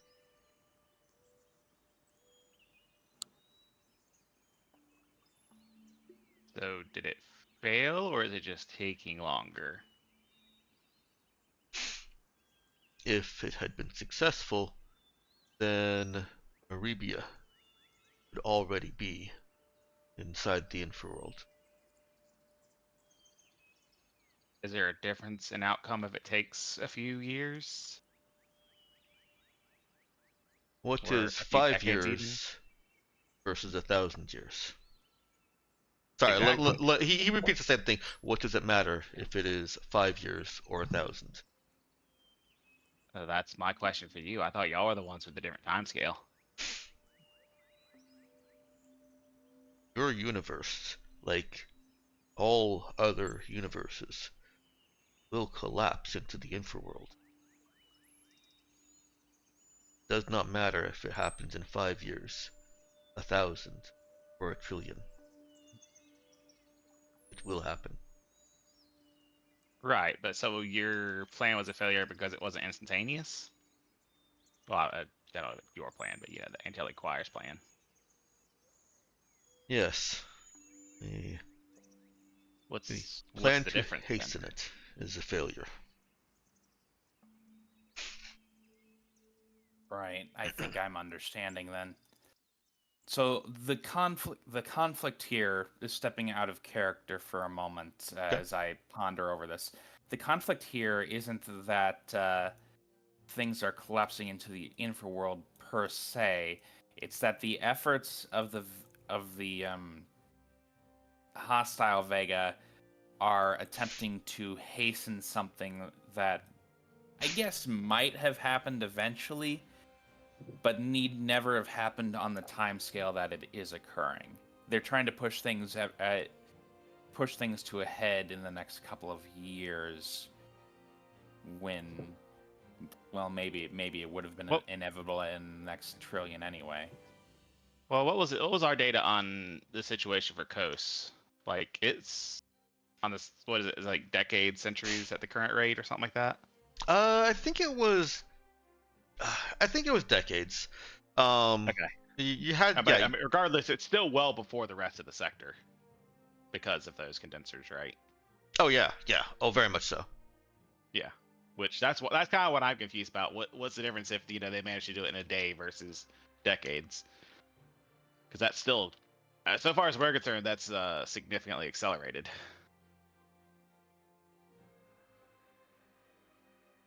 So that sounds like they succeeded accelerating. If you ask me. I'm not going to argue about that. Mir might. I mean, yeah, I mean that's kind of the point I'm trying to raise with Mir is like I mean I guess maybe they don't have the numbers and they don't understand that acceleration is happening, is what that maybe implies to me. If they believe that they failed, Yeah, in despite some operating on their timescale. in some of what I summarized for out of character, I think perhaps you would have gotten a sense that okay, so one thing that he said was that all of the the Vega, the hosts, and the people that were making the Great Plan go forward were swarmed by black smoke entities or by smoke entities. I guess this would have been before the Scream, wouldn't it? Since they had the technology to make that many condensers. I'd have to. Yeah, I believe it was. I think I did tell you guys that the ruins Okay. down there are pre-Scream. Yeah, because the floating cities are pre-Scream. Right. Oh yeah, that too. Um, But and also that number of condensers. and the condensers, the activation of them made the surface, according to your data, unlivable. I mean, Oh. unlivable Ish. in terms of temperature. Like, yeah, Like obviously somebody could. like long-term habitation. Yeah. And that was a direct effect of that many condensers being brought online. Because they make things cold. They cause condensation. They do. And part of his assessment that it was a failure would certainly be that it didn't happen instantly, but also I think he hit on a point that he may not know that it's still going on because it's not something that they've tried to get back to. I guess before sharing, rather than sharing that with him, I guess I'd just kind of feel out like, oh gosh, what was it? What was his? Was Mir disappointed yourself or just the angelic choir? Like I don't know what was his stand. Like would he be excited? I don't know. I'm a little worried he'd be excited to know that it's working.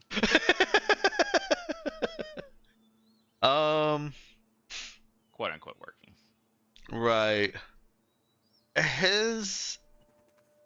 He seems to have a different outlook on it now than he did at the time that it would have occurred. Oh right, because the whole influence by host things, but don't tell them that. Yeah. Gotcha. Okay, well I guess what do y'all? I think we should share that with them then. That it is a threat. Mm-hmm. Yeah, we'll convey that it is ongoing and expected to consume it within decades. Okay. Yeah. Not that it'll ever reach that point because the universe will reset by then, but whatever. Yeah, but I mean, who knows? He'll be an ambassador to, No, progress on that. he's going to die. Oh, well, that's right. Well, maybe he'll be more willing to share the information with us then. Okay. He does ask you how you know this.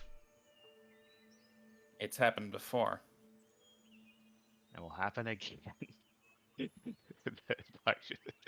Of course, that is the way of the universe.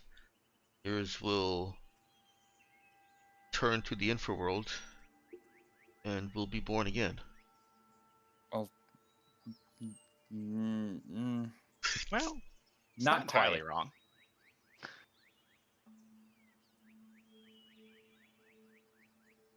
That's, It'll reset. this is not a plan to- reset. It is what No. your scientists have called Big Bang. If it actually happened how you think it's going to happen, yes, but it won't. I mean, yeah, that's how it's supposed to work in theory, but If it were that inevitable conclusion, which the conclusion that should have happened, it would be. But the attempt to hasten it simply resets the process to, well, roughly 8,000 years ago now.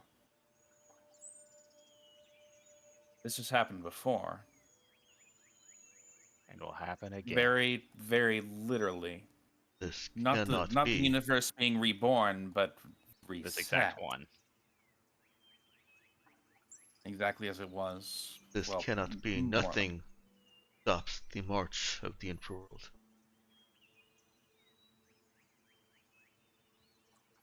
I think the problem here is that something has, and Not even the in fact theory? that it's been hastened is what itself stops it.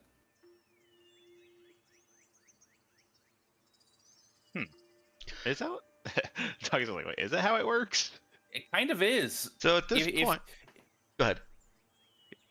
Like, think of it this way: if Well, we were actually in a big crunch situation where the universe would reach a natural conclusion and actually be reset, presumably that would be looking like trillions of years in the future. It is way beyond the scope of humanity, we'll say.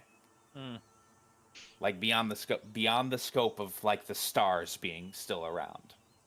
That is well in the future, right. and is Yeah. well, and it might also- might also never happen. Well, I'm thinking but that's getting into cosmology a little Yeah, bit. Yeah, well, my thought is but that you the also- reset thing is something to fend off this attempt, so to speak. So I guess in a sense, it is Hmm.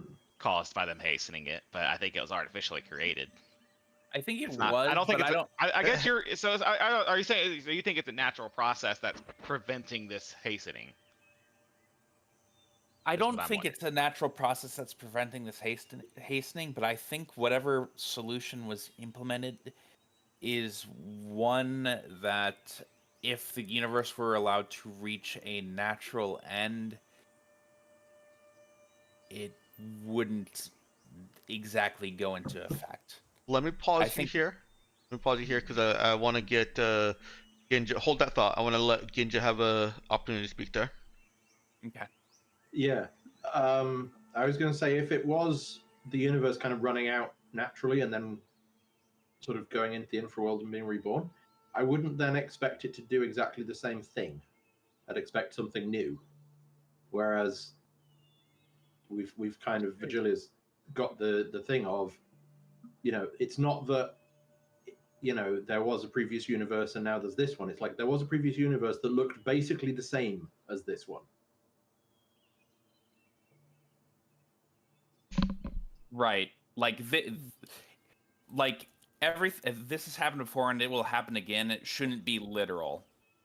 Yeah, it should be like there was a universe and there is a universe, but they're two different universes. Whereas it's more like there was a universe and there is a universe and they're different, but they're also the same.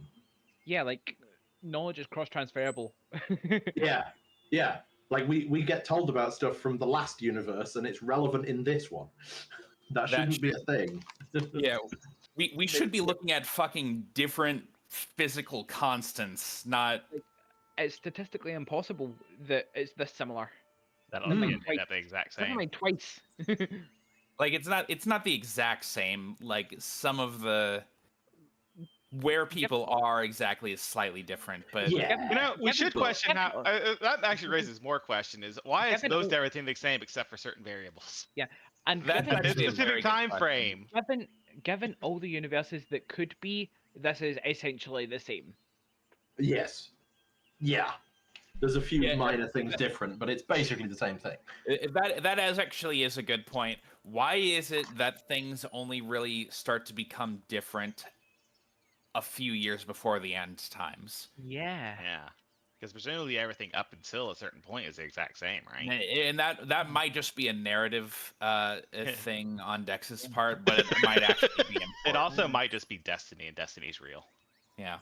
We don't know. That could be important in that I would expect if it's a reset to prevent a certain event, I would expect that it would reset to just enough before that event became inevitable to try and do something about it.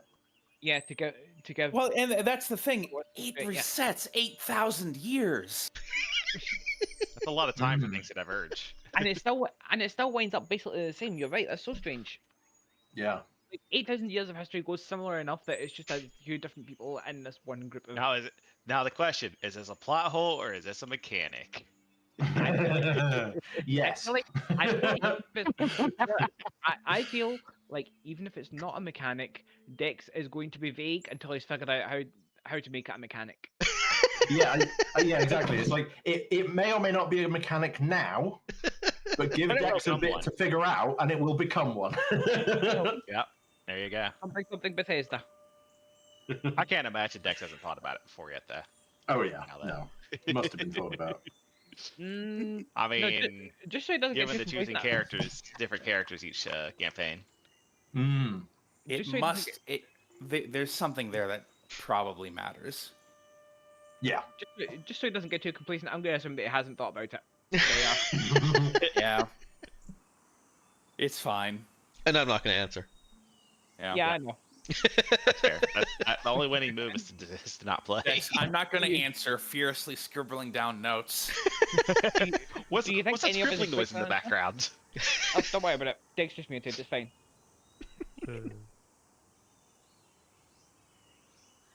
Oh, anyways, where were we? Entities. We were flagship. trying to explain in character. We were trying to explain that hey, this is not a big crunch situation. The universe is literally going to be reset. Oh, right. And you were explaining how them accelerating it is what causes it to reset that way. Yeah. And then we sprawled off into a debate as to why that is. Yeah. Mir, with some urging from Lee Ok-Joo, who, seems to possess some fairly canny mental facility even in her very, very, very, very, very, very, very, very old age. And seems to have realized that there's a little bit more than going on than just, hey, this is the ghost or the spirit of a Kusani man. Oh yeah. By the way, enjoy the existential threat, lady. Yeah. She she encourages him on, and Mir tells you that entities from the infraworld will slip through. That he has destroyed many who slipped through the base around the shrine in later years. Yeah, we kind of thought that's where you were from.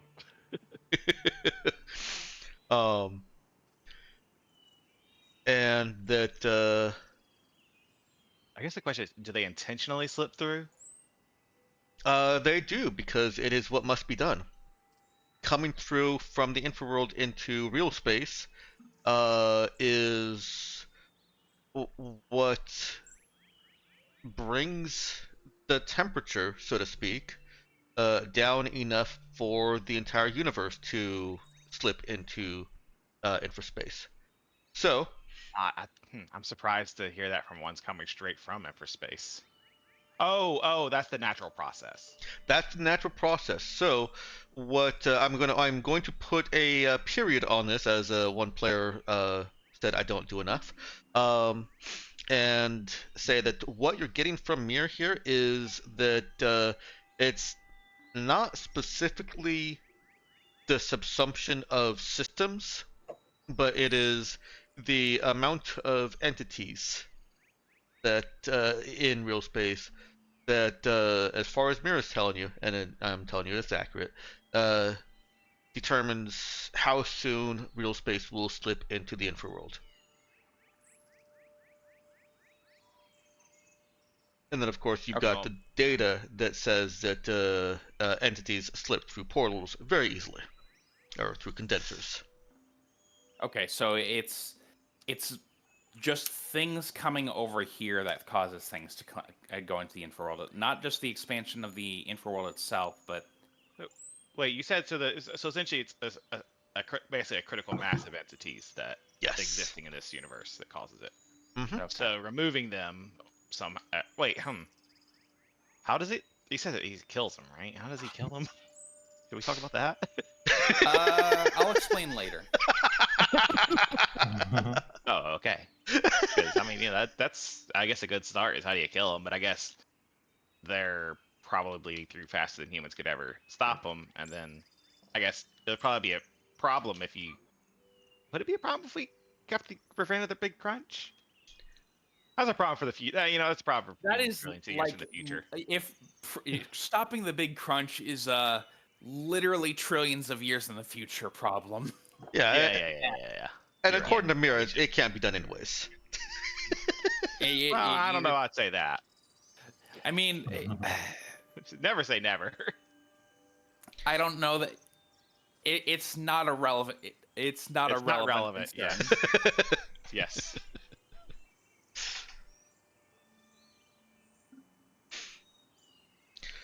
So why does Mir bother with the ones that slip through here? Because it could be dangerous. Oh, I guess. He's been protecting Lee Ok-Joo. They can. Okay, that's right. Yeah, they can cause damage even outside of just their presence, right? Yeah, and specifically the Sorry. smoke entities, a couple of which have slipped through, according to him. Oh, yeah, those ones that are. Huh? You'd think you'd hear about that more. Well, if they've been killing them, that's a thing. That I know, being but not all. said, not all of them, but a lot of them. Huh? That actually is true. If any of them slipped by Yeah, if a them. smoke entity. If a smoke entity came through, you'd think you'd have heard. Wait. Knowing what we know of smoke entities, does that explain a lot of stories? That's like unexplained. It can, and you've also got the Cycle 2 data, which had a lot of which was tracking entities coming and going, and smoke entities only come into real space for very short periods of time. Right, so there's probably like some unexplained things throughout history that would explain. They can explain cancer. In addition to radiation, they can actually cause cancer. They can cause mysterious illnesses. They can cause unexpected structural decay. They can cause the equivalent of radioactive decay. Yeah, bioscience can cause cancer. They're not special. Wait, was that Riley? Look, I still have a bit of Riley in me. The other Riley is also I think we're thinking the other Riley, which the I guess other is Riley. I still have a bit of Jai in me. Yeah. The other Riley would absolutely endorse that message. You'll call her Cycle 3 Riley. Yeah. Cycle 3 Riley. There you go. Well, hold on. Riley. We might actually find Cycle 3 Riley at some point if we actually go to Onalau. Riley. Yeah, no, that's just Cycle 2 Riley and Cycle 3. I still think we should go find Cycle 2 Riley and Cycle 3 because I think having 2 crew along would be great. Yeah, I really want to know how that interaction works out. Yeah. Give me out though 2 Rileys. And you know what? We'll just keep. 2 Rileys and 2 crew. Yeah. Oh no, Men and guys. ten. We have a new overarching goal of to always just be building up crews throughout the cycle. I've Yeah. said this before. Yeah, this Oh, is one of great. Lulu's. So Loki though. We're Loki, gonna keep why, exploiting this loophole until Dex does something Yeah. about it. why no, we just why does that- exploit this why- loophole until we get to like cycle 45, and the Raza is just everyone is bonded and it's crew. Why does this sound like a why does Yeah. this sound like a Mario glitch? Like, okay, so first of all, I'm going to run in place for 20 hours to build up speed to shoot through to a parallel universe. Then, Oh my goodness. Yeah, like, what it have has you the wrought? same energy.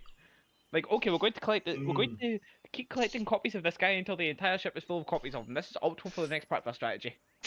Yeah, yeah. You got to get that memory overflow error to really get the. yeah.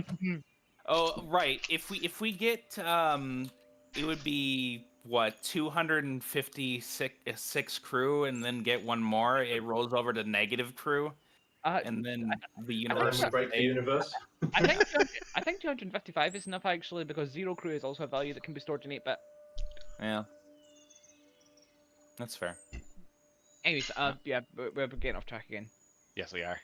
Should we take a session break? It's like 20 past 8. We are. We're about as far past a break time as we started, and I'm glad you brought it back up. Would you guys like to take a break right now? Yes. Yeah, I need to think on it if there are any actual questions we can get answers out of this person anyway. Okay. Yeah, I guess I got to get it before she kicks the bucket. yeah.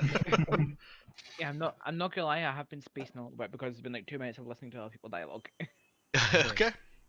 All right. Let's go ahead Not to and. mention we're getting some. But yeah, go ahead.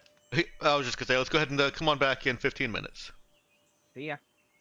Yeah, like I say, we're getting into some really high-minded concepts here that are getting us off track.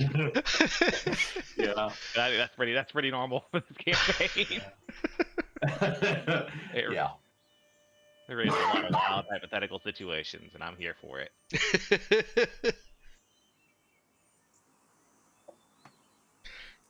Yeah, I will admit you haven't really met a lot of entities that actually have this level of deeper institutional Oh, yeah. knowledge. Mm-hmm. Like a lot of the entities that you've met in Cycle 2 Oh, and yeah. Cycle 3 at this point. This is like an entity scientist or something. Yeah. Wait, actually, I think I've just put 2 and 2 together. Because yeah, you're right. Yeah, most entities are just like, I don't know, I'm just a soldier. Right. I will say most of the entities you've met have been, how to put it?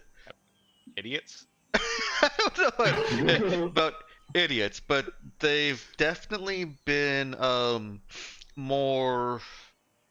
I'm really actually struggling to think of how to put it.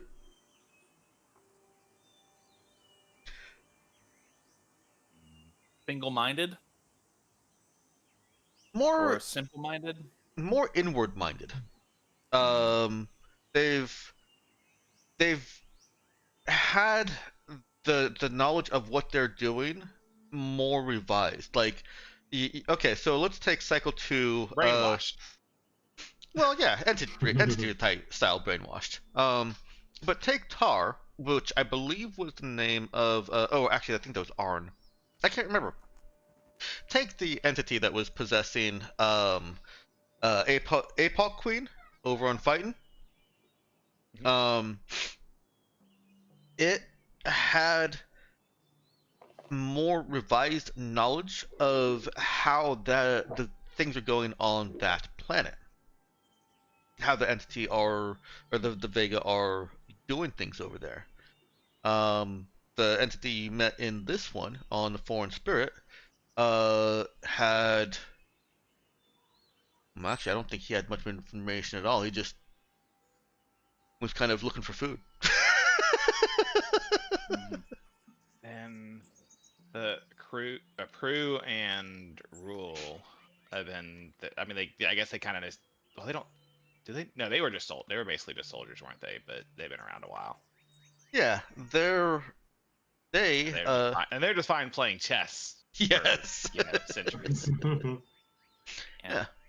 But they also were affected and influenced by the cooperative relationship that Vega had with the Mu.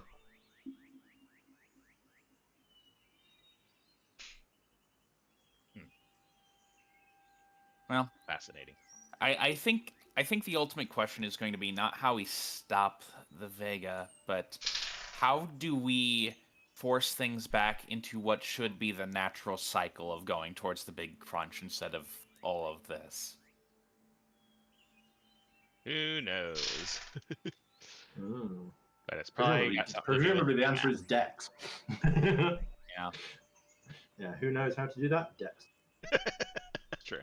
And that seems the point of the whole thing is figure out how to do that. Yeah. Don't worry. One of these days we're gonna do speed runs. We're gonna figure it out. Like, all right, let's do it faster. Well, here's the thing. If this were the type of story where it was like that sort of time loop, I'd be like, yeah, let's speed run the early parts. But we can't do that because we don't start with characters who know shit at the beginning of the cycle. So Yeah, it's not all this every time. So we can't. Hold on. We've played this enough, and then we figured out a way to set up beacons and a message straight from Aljama straight to the party. Boom. Right. That's about the only way we can It really requires, do that. yeah. Like, I mean, speedrunning this requires setup from the prior cycles, obviously. right. Yeah. So we But need it's probably to doable. actually do that. We need to keep that in mind and like Right. prep stuff. Yeah. Because otherwise it's going to be.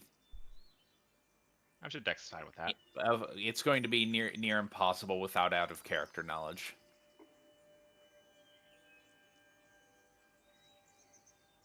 Yeah. I mean, cycle 2 left information. Except I for feel cycle like if we ever get a solve, then Dex is just gonna wipe the board for anything that we've set up, and you have to start over again. Well, no. If we ever solve it, Dex is going to retire from GMing forever. Real quick, what were you saying there, Ginja? It's basically the same as has been said. Oh yeah.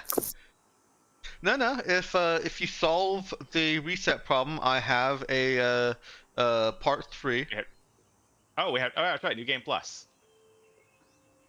Part 3 is just a standard like free merchant game, though. Yes. Yeah. Now solve it, starting as a free merchant. Yeah. You solve the problem. Here we're playing a completely normal free merchant game. Have fun. I don't know if I could do that. Don't worry. Part 3 will come with all new mysteries to solve. Oh. I assume part 3 is actually just here you're in a corporate hellscape forever now. And I will say that I have made allusions to things that become prevalent in part 3. They have come up in character. Suspicious. And you know what? Years in the future, you're gonna be like, I hinted at this. And you're like, what the? Yeah, and whatever players you've got at that point, they're going to be like, what? What are you talking about? Don't worry. I'll be there. I wasn't even born yet in 2025, Dex. Oh no!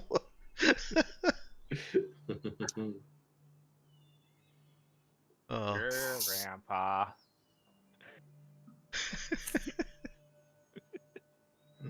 Dex keeps our scanned brains on ChatGPT playing his game forever.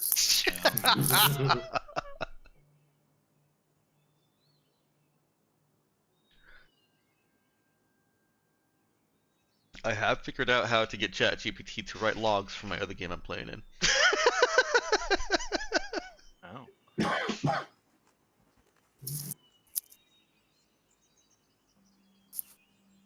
Log. It's fun to girls and boys.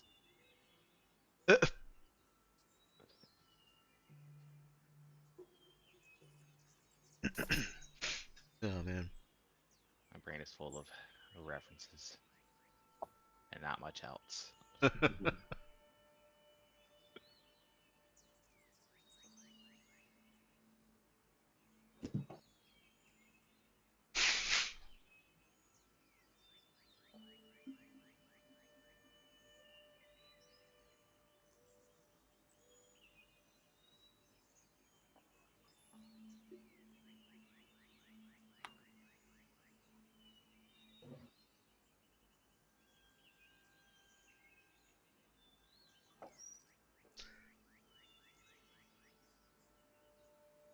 It's only been 8 minutes. I'm anxious to get back, and it's only been 8 minutes. You stare at a clock. Actually, that's all the time I'm monitoring is like waiting for something, watching for something to clear, and it's just like, all right, it should clear. It should take only a few minutes to clear. Mm-hmm. Those are the longest minutes ever.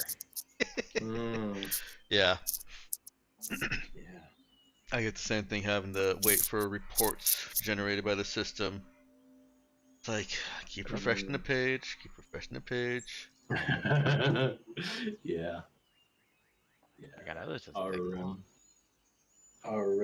code releases, it's supposed to be reasonably fast, but they're on like an interval. And basically every time we try and do a fast one, we end up hitting it where we've just done the release just after it checked. So then we wait like almost the entire interval for it to pick it up. Oh no. And it always feels like longer than it is. It's like a 5-minute interval, but it's like you put it ready, and it's like, has it done it? Maybe. No. When's it going to do it?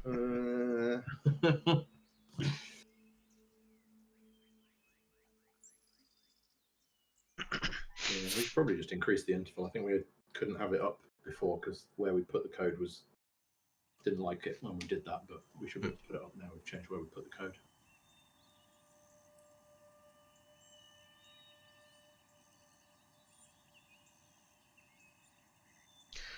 5 more minutes. I recently rediscovered Foamy the Squirrel. I did not know that Foamy the Squirrel has actually been producing content this entire time. Wow, really? Yeah. Dang. I'm just reminded of that because of the 5 more minutes sketch. The best sketch I've ever seen for Foamy. Although most of them are funny. A lot of them are funny. I've got a stigmata at my eye. Yes! You mean astigmatism? That is a blast from the deep Stigmata at my eye. past. I know, right? I actually bought the DVDs of like the first, I don't know, 20 cartoons or They have something. DVDs? I think they were DVDs, yeah. I don't know about DVDs, I remember Foamy the Squirrel being like a Newgrounds sketch. right? Got a stigmata at my eye. You mean astigmatism? No, stigmata. Yeah. I stopped watching because I felt like it was getting a little bit mental, and it was. Oh yeah. But I recently rediscovered it. I don't even know how it got back into my feed, but I was like, oh hey, Foamy sketch. Wait, what? This is a year ago? Oh, wow. I think what recently brought back to my attention, I was thinking, for some reason, Gonads and Strife, which I don't think is actually anything to do with Foamy, but Wait, is what? I think of Foamy, Gonads and Strife. Gonads and Strife. Oh goodness! You never seen that? Do you remember that one at all? I think I remember it, but I think it was like a squirrel singing it. that might have been Foamy or one of his squirrely friends. I mean, they might have. I don't think it was. It wasn't initially Foamy. I don't think. Okay. But they might have referenced it. I was like, wee. Yeah. Another blast from the past. The Badger guy. 2001. Wow. My God. He just hasn't been making anything that's caught my attention lately. Mr. Weeble. Yeah, I haven't watched that in a long time either. I absolutely loved the eggs, the Weeble and Bob. Weeble and Bob. Yep. Oh. I remember them. I don't know. I never cared about them that much. But Oh, they had some okay. good bits. They aren't my favorite though. I like the songs. When you say that, all I'm reminded of is like Slavonic. Yeah, yeah, Dugong, that's Mr. Weeble dugong. all over the place. Not enough people appreciate the Dugong song, in my opinion. The what song? The Dugong song. Dugong, dugong, it's the cow with a C-E-E. I like his musical videos. I have no idea what's going on in this conversation. We're talking, yeah, this is probably before your time. A little bit. This was the old internet. So this is why, like, you know, the people talk about, like, oh, kids are so stupid today with their skibbity toilet, and I'm like, I don't, have you seen the stuff that I grew up on? Yeah. the One of my internet's always been fa- a bit crazy. One of my favorites from Mr. Weeble was just a man with crazy eyes looking directly into the screen while a catchy little song plays. Not even a song, just a tune. And he's bobbing in and out of the screen, and it's called stocks, and there's stock ticker tape going across both top and bottom. It's stupid, but I remember very much remember. We had so many long random stuff that's just hilarious. Yeah. We are the generation that fucking had goddamn Nyan Cat. Yep. We did have Nyan The Cat. Nyan Cat, the hamster dance, Nuru. fucking Numa. Numa, that's what it was, yeah. Nuru is a different thing, sorry. That's a little bit different. Don't look that one up if you don't know what it is. He said, "Don't look it up." Of course, yeah. Wow. That means look it up. I'm not going to, though. Full body contact massage with slippery gel. Yes. I see where you're coming from.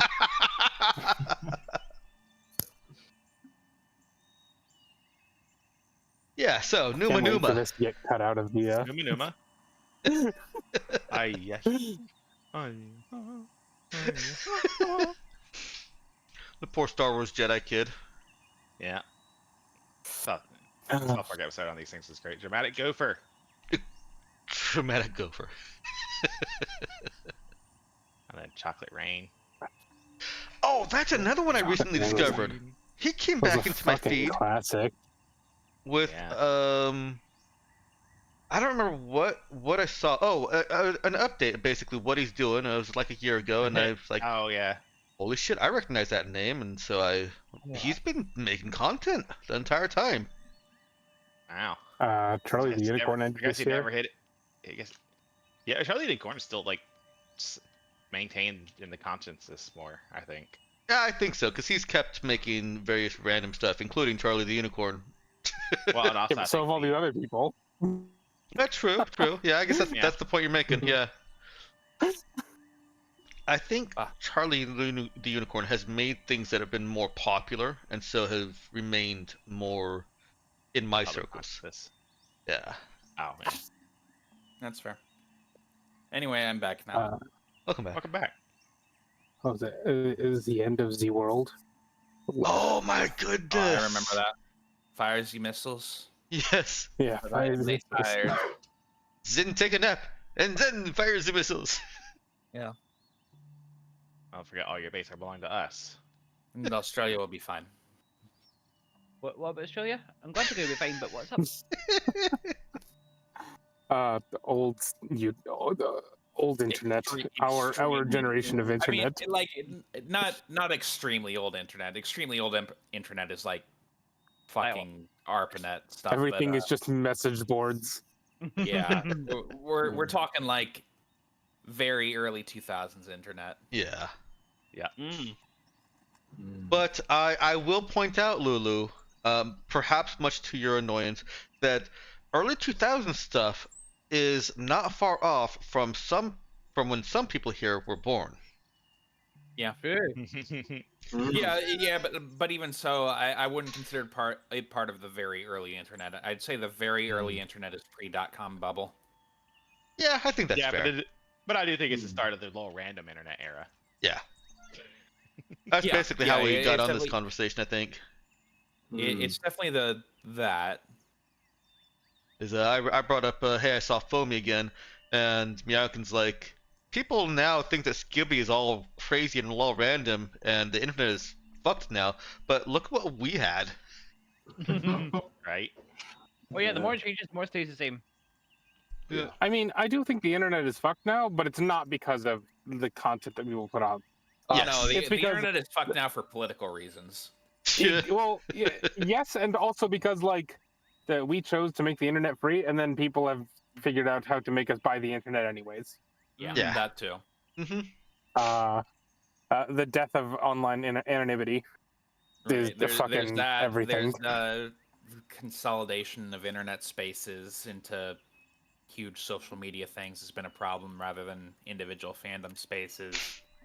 There is, I'm going to call it the bloating of the internet with AI pages, like entire websites made out of Right, nothing but AI. That is the dead God. internet theory, Yeah, dead internet. That's it.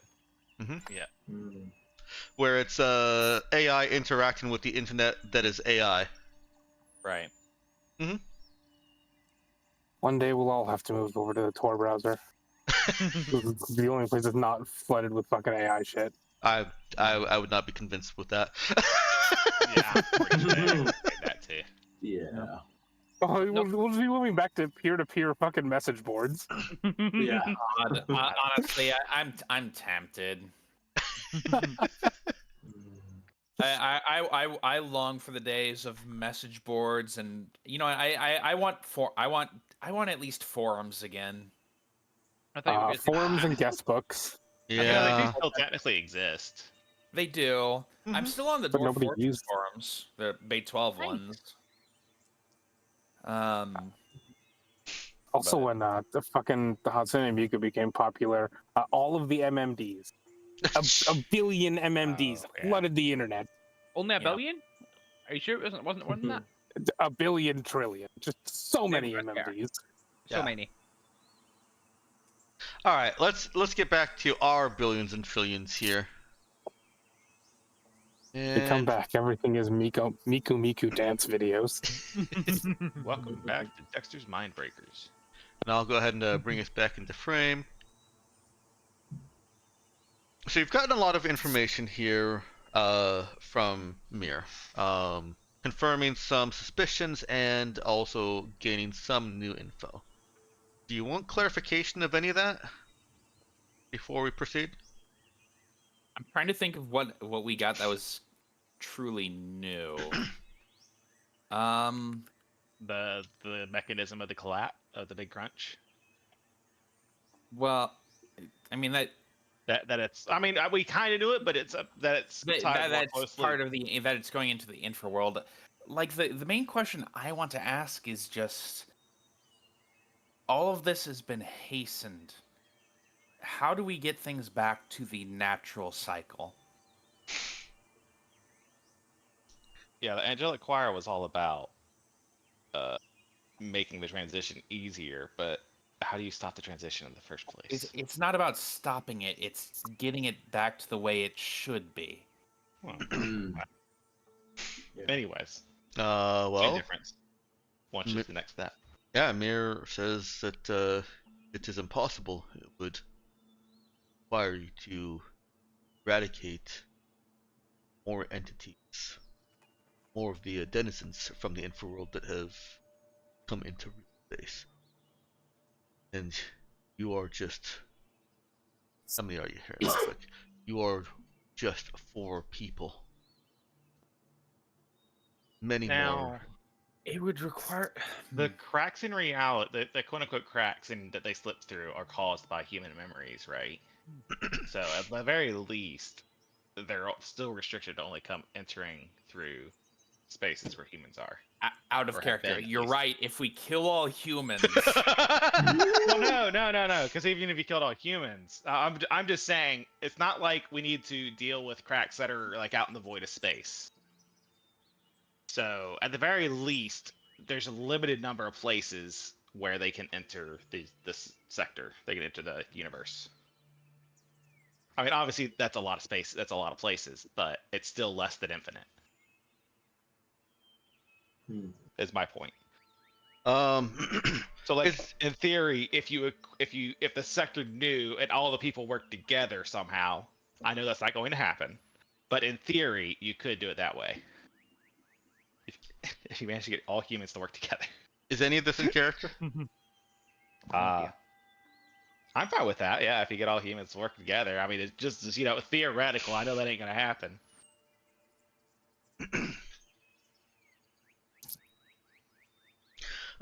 Mirror confirms a piece of tangential information on that. It says that this inevitability, this natural collapse is an inevitability in every universe that has conscious beings capable of seeing and understanding the light. right? But I Right, hold on. The light. my concern is not about. Hold on. What is? Sorry, could you clarify the light? Yeah, what is the light? He says light. Yeah, like the photons that are both waves and particles and whatnot. That is how humans have defined it. Light is the single constant that is present in every single universe, though other facets of their design and construction change. Huh. You just mean electromagnetic energy? No. Light. Light specifically. Electromagnetic energy is a part of the light that humans measure. But it is not the light. All right. Just to be clear, I'm not going to worry about the whole multiverse stuff. Well, I guess it's not necessarily multiverse if they're just talking about in sequence universes. So yeah, I guess that's maybe. Yeah. No, I'm not going to get there. I'm not going to go there. But the light.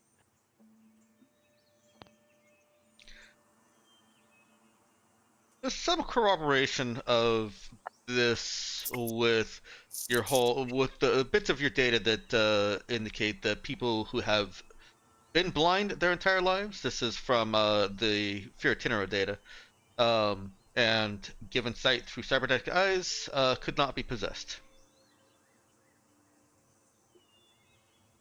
Right, I forgot about that. Wait, blind people can't be possessed? People who have been blind their entire life, who were born blind, and then given sight cybernetically. I forgot about that. That's true. I don't know that I ever knew. I don't know if I ever knew that. Yeah, same. I certainly didn't. It was a very small point in Cycle 2 that I don't think got explored too much. I mean, it wasn't terribly relevant to what you were doing at that time, but it becomes relevant now. So, No, it's gonna be great, and it's gonna be great in part 2, and we're looking for recruits. Entirely blind crew. Just if you were born blind, we want you. So someone born sighted, who then either becomes blind or gets cybernetic eyes, can be possessed. Yeah. But someone who's born blind and then may or may not later get cyber eyes can't be. Yeah. All right. So here's this my is where we plan. need a medical person to think about. Is there a specific part of the brain And on that? well, and also, but then also people who had their memories removed also can't be possessed. I wonder if that's related somehow. It probably is. I think we need to be thinking at least a little bit mystically here. Well, also, yeah, I mean that makes also a certain amount of because the if you go back basically all the way back to that moment where you're first born. Mm-hmm. Yeah. That's if you only have I think that so far as I'm moment. aware, that's the only memory removal that actually works. That makes you quote Yeah, unquote. it has to be a complete Hmm. memory removal, correct, Zex? It has to be significant enough that there's nothing there for them to grasp, and that significant enough is, as far as you've seen, goes all the way back. Like, hang on, you guys actually no, you didn't do experiments in Cycle 2, but yeah, for the sake of your purposes here, yes, it has to be complete or near complete. Hmm. Yeah. So it sounds like then essentially having it's kind of having memories of seeing things through biological eyes early on. That seems to be kind of the criteria there then. Yeah, or if it's when it ties back to the same thing essentially. Cybernetic eyes would presumably not be able to see entities at all anyway, correct? That's Right. true. Person can't. Yeah. Yeah. Yeah. Yeah. So I'll give you, because you've reasoned through it, I'll give you this other confirmation. I mean, you've already known that there are aspects of these entities in the infraworld that do not get picked up by your physics. Your cameras cannot see crew or mirror when they're floating around. Cybernetic eyes can't see them. There's something that does not interact with physics, and I'll confirm for you that that is the part of the light that he's referring to. Yeah. Okay, that makes sense. Basically the part that we can't comprehend. Yeah, basically. Well, I guess not necessarily. I guess I don't know. Right, impossible to comprehend. But now I'm almost wondering too, is if there's a way to do that in the reverse, where you can grant someone the ability to see them.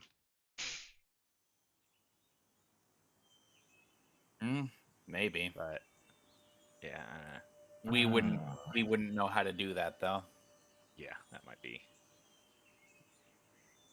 Well, that would require an understanding of physics beyond what an understanding of metaphysics or beyond metaphysics. Something. Yeah, Some sort of meta. It would require an understanding of whatever You know, I need to make a character magical physics exists in the setting that humans simply do not have. Remember that metascience, once they have seen them, can see them. Yeah.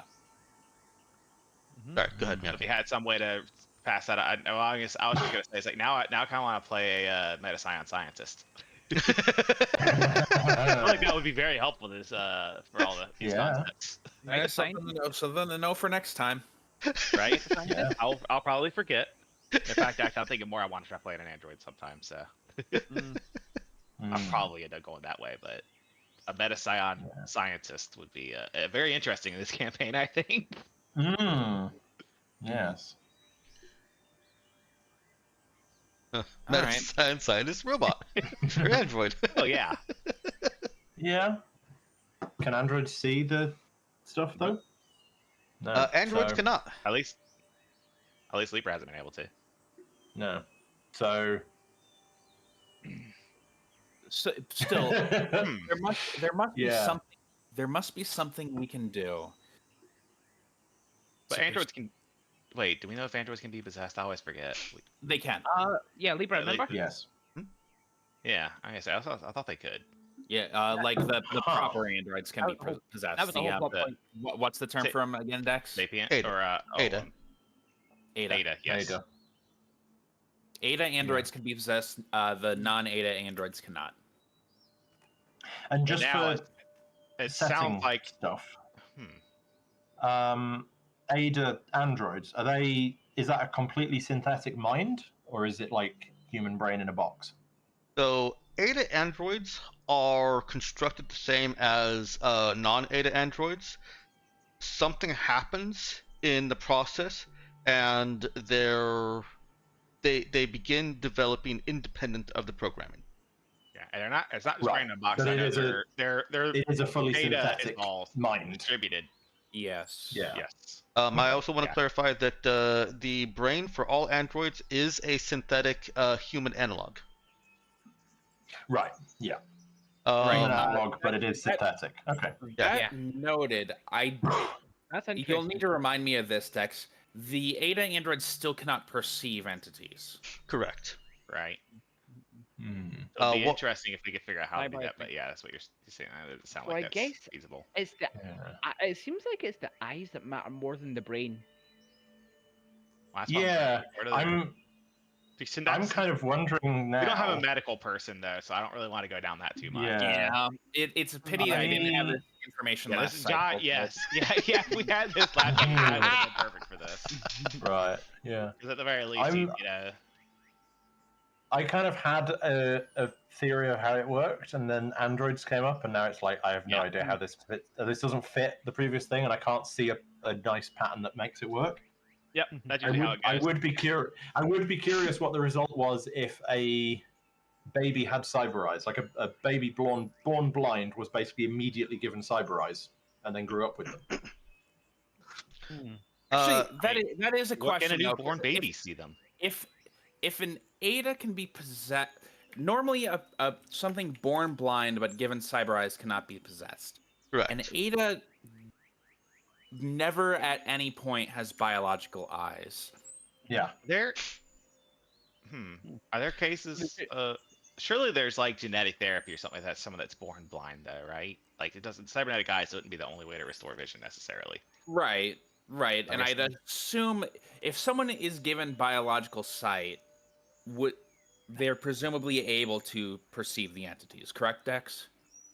You know what?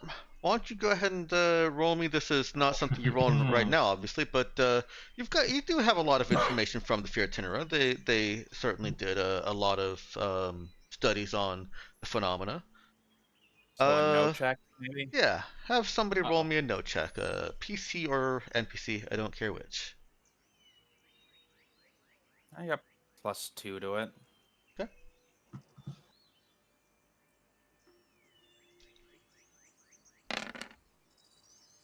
Ten. Okay. Including the +2 that you have for the advanced lab, I will say that yes, there were some. There's not a great sample size for this because obviously being born blind doesn't happen too often. But babies born blind and given cybernetic eyes later in life, once their skull stopped growing and all that, once their eyes stopped growing, were. They don't grow. I think that's Eyes do true, not isn't it? Yeah, eyes don't grow. All right, so fine. A newborn can be given cybernetic eyes. So I'm fine with that. It's probably generally considered unethical, though. Yeah. Well, I guess not necessarily. I don't know. I really don't know. There's probably like a minimum age before you should, do elective surgery, though. Yeah. Yeah, probably. What if you have a regular eye transplant? Like you get somebody else's eyes. Yep, getting there. So you've already got that data from the Moo that cyber eye editions cannot be possessed and cannot see them. The restorative therapy or biological healing, some other way of giving the organic eyes sight does allow them to become possessed and to see. So why can Ada be possessed? I wanted to point out one other unique thing about Ada not able to see him. Over other androids is that that code development develops across their brain, their structure, down their spine, very similar to how humans have the spinal cord and our neural processing clusters. Wait, So maybe Ada possess whatever trait we'd associate with being able to perceive visible light from birth without You know what? I can't actually justify withholding this. You have Luna on your ship. Luna, funny enough, Moon, Light. I guess that's not that close of a connection.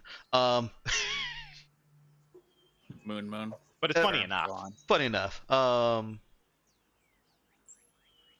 Androids, their brains are developed in open casings that are subjected to light. Okay. Oh, Oh. right. So light interacting in a direct way And a newly with- formed brain. with a forming brain.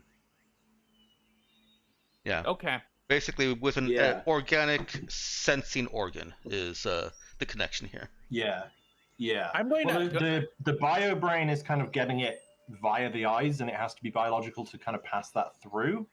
But if the android brain is being done in sort of an open thing, it can just get that directly rather than needing something to pass it through the skull.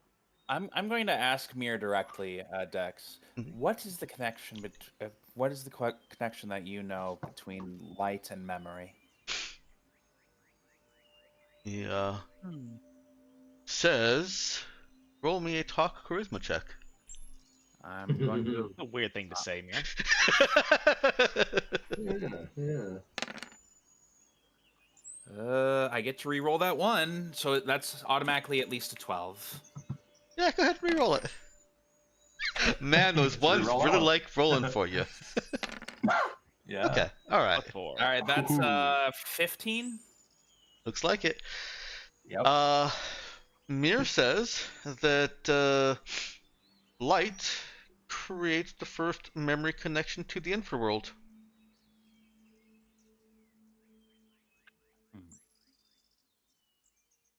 Huh. So those people are born blind. Oh.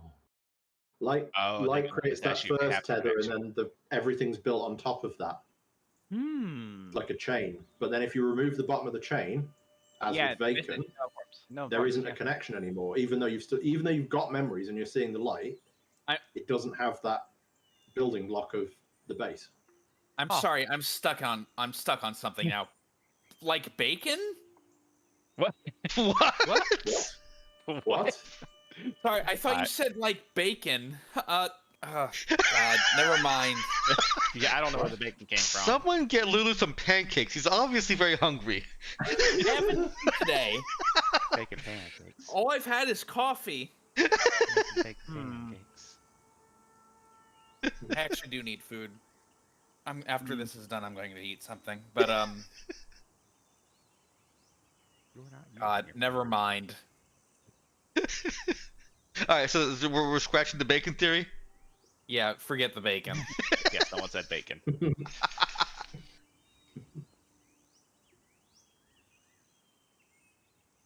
Bacon.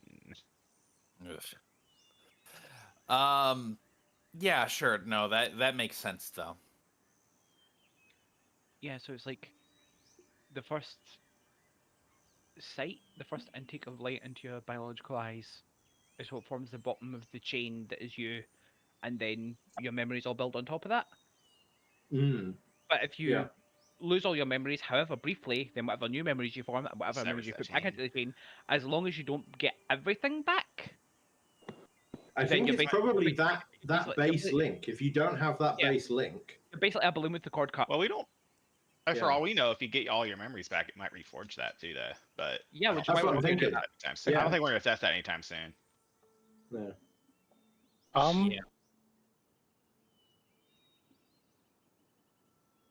Wait, did Shiro get all his memories back? Nope. No. Nope. We didn't even bring up his memories. That's he's for gore. He didn't even ask, really, did he? No, he didn't. Not much, no. He seems like he might be happier. Well, yeah, that's probably for the best. Nox, what's up?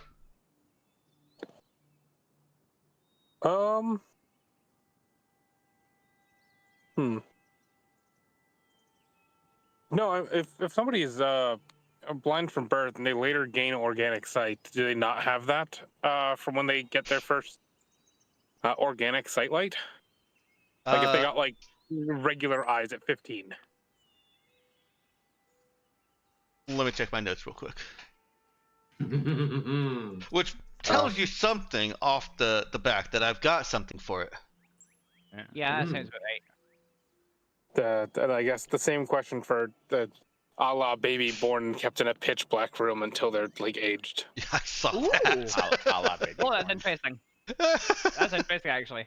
Yeah, that falls under unethical experience, I think, though. However, it is good information. Yes, but we don't have Jai with us. You can get You have Jai. actually- Jai's on the Actually, planet no, I don't think somewhere. even Jai would do that. We do have. Are you kidding me? Jai would do that without us even asking him. No, he did have some limits. He did express some limits there. We never secret did use the emails, we would zombie do that. virus that we had, so. Yeah. We never had the chance to. We have secret. Oh, we had emails, plenty we of do that. chances of flipping on some unsuspecting planet. I mean, here's the thing. I do remember complaining incessantly that I decided to keep the zombie virus, but we had yes. to destroy all the actually useful I know. world-destroying missiles that would have solved several problems. Yep. Well, to be fair, for me in character, it was about. I don't think we really remember that the zombie virus is a thing. Or no, I don't think I told any of you, Oh, okay. but I did still have it. Yep. Jai the secret keeper. Yeah. Okay, so Good times.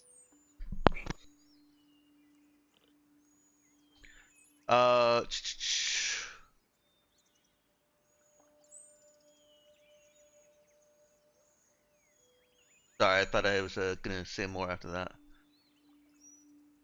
Okay.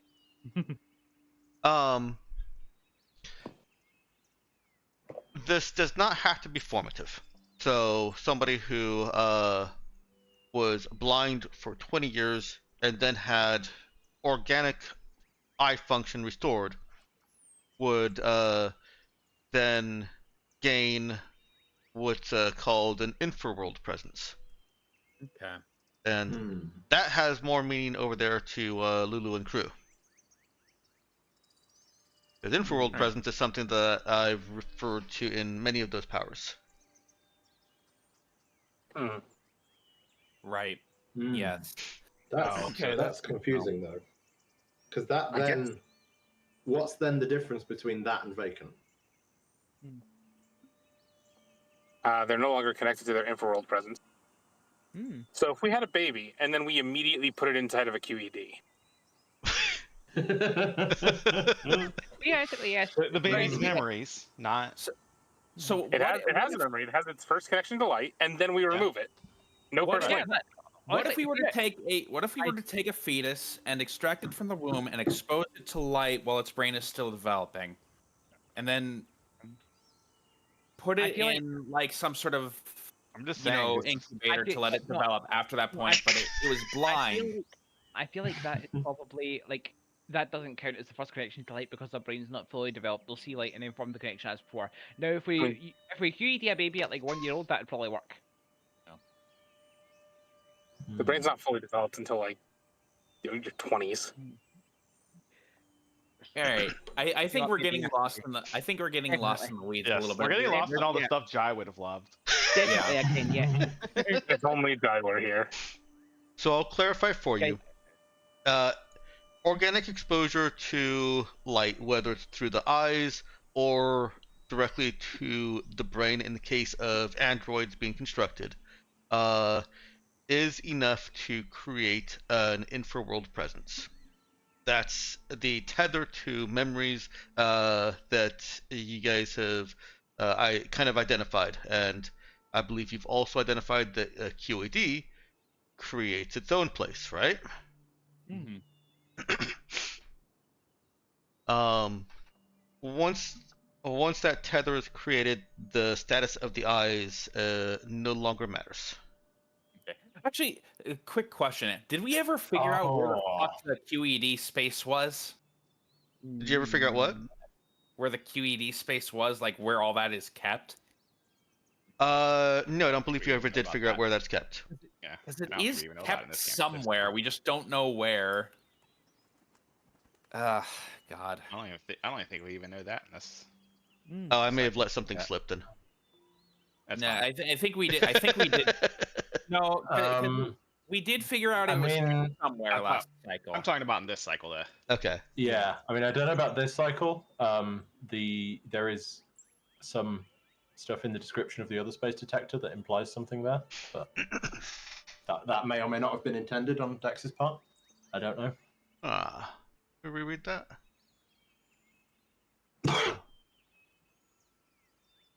I mean, it's what I'd expect, but Oh, you know, yeah. it is in there. Actually, I don't mind that much because you guys have the other space detector. You have a lot of data from Fertinero about this, and now you're also talking to Mira. I don't mind if your characters are putting together the QED creates a new tether essentially, and that's where those memories are stored. Okay. Right. So it's almost like each brain can form one presence, and if you take that away into a QED, that's it. It's in the QED. You're vacant from that point onwards. Yeah, sounds But like if you do a full restore from that QED, it comes back.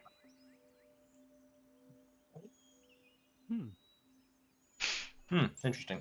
Okay. If a QED has that tether, can an individual QED be possessed? That was Can we possess Maybe. a QED? Is this a thing? Maybe. I don't believe you have the data to answer that. I mean, I can answer it later. We have a crew and a QED. Yeah. We can just test it. But can we test it some other session, please? Me and Yes. Neil have not actually been on screen this session. Yeah, I'm very sorry. I did want to just clarify. Again, I can't remember if this was actually get answered. Knowing things will be like reset rather than reborn, and knowing all that, is there any way to actually get back to the natural cycle of things reaching the big crunch rather than being accelerated to the point that things are just like the timeline is just reset? No, Mir did answer that, and the answer is essentially to eradicate entities in real space. And extrapolating from that would also suggest destroying any condensers that are making it easier for entities to enter real space. So we have to fight. There is no possibility of, I guess, persuading enough entities that this is appropriate. No, because and you're encountering this resistance even with Mir. They're doing what must be done, and that is what they're going to do. Okay. I do agree with Viral. This has been a very, very deep discussion, and it may be contributing to some of my brain rot here. So let's move the camera. I believe we were kind of curious what's going on with Kanna and Kamie and Elise. We're not going to be able to explore that with Elise, but Viral, would Percy seek them out?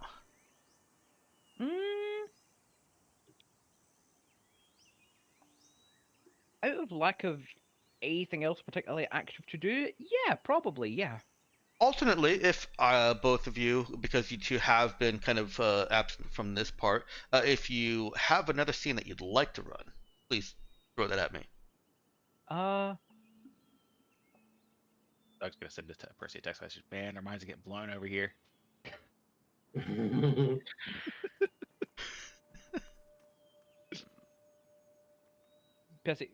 Percy just texts back. Actually, I don't know what Percy texts back. I'll get back to that later. But yeah, I think Percy's actually gonna look around, see if he can see either of them. I don't know who Kamie interacts with among the crew. Percy probably would. So we'll check with them and also check with Orion to see if they've seen either of the Shinobi crew. I assume they have not. You said either of the what crew? The missing crew? Shinobin. Okay, Shinobin. Shinobin. Right, got it. Orion has not, no. But you can check with Elena, who's been managing your crew, and she can certainly say that Kami has asked for to swap duty with other crew to work inside the vector thrust nacelles. Those are the little things that come off the ship and or not come off the ship, but they're flanges from the ship. They vector and they thrust. It's what's contributing to most of your maneuverability. They're giving you a +2 speed. But because they're movable objects that must be able to rotate in a great degree of freedom, they're also very private places. It's very enclosed space inside, and it's a very tight tunnel, not even a walking tunnel, a crawling tunnel to get into them. Yeah, that sounds about right for where the kind of place she would go. So Kami is performing her shift. She's just asked to do one of the jobs that few of the crew like. And also one which keeps her out of the way. Or is she trying to seem useful? In any case, yeah, that sends a very clear message of, I was going to say, I was going to say that it sends a very clear message of, I am working solitary, leave me alone. Then I was trying to figure out why Myokin is not also sending that message, and then I figured out, just, she hasn't been seen around. Because Myokin doesn't have crew duties. Yeah. In that Myokin has a sense. private room and no crew duties. Yeah. Yeah.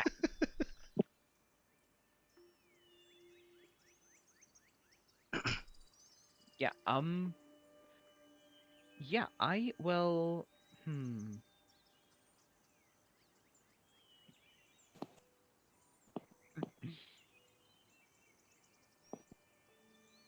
Do we know that Myokin drank some coffee recently when we arrived here?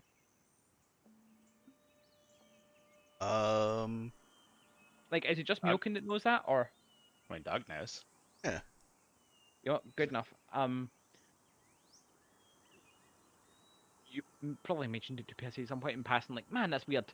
Yeah, Percy, yeah, probably. I don't see that Doug think that's something that needs to be kept secret. Percy's gonna go knock on Myokin's door with 2 cups of coffee.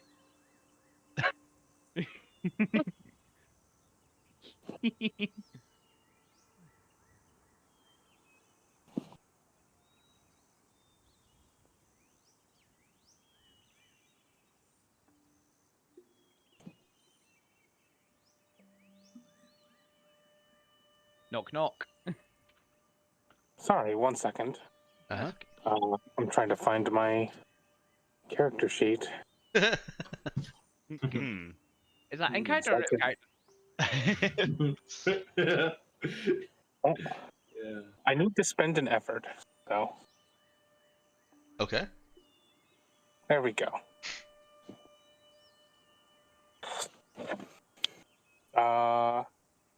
Whatever door sound of unlocking happens, happens. Yeah. Oh no, I messed up my character sheet. Uh-oh. Did you fix something? No, I scrolled into a place where it was all text, so I can no longer access any part of my character sheet. Oh.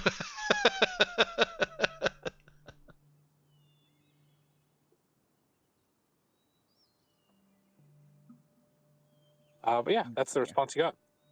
Okay. Yeah, I will nudge the door open a little bit. I just poke my head in. And then when it's not immediately bitten off, I will lead with, hey, do you mind if I come in for a few minutes? Go for it. Just close the door behind you. Of course. Percy will do so, shifting his body so that the cups of coffee are hidden out of Milken's line of sight.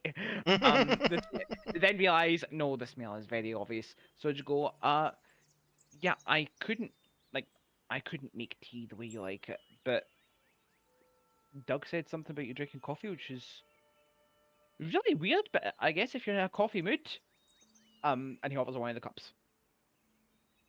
A lack of concentration. I didn't really know what I was grabbing.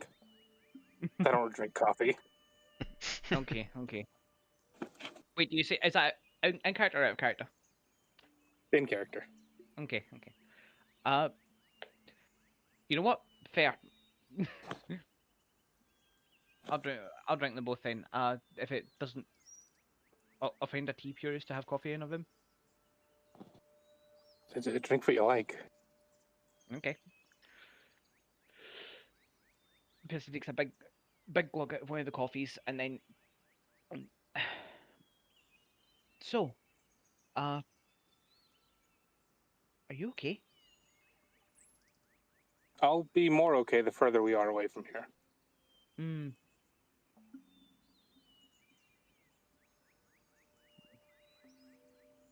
Yeah. Well, we have reason to hope anyway that after the next meeting with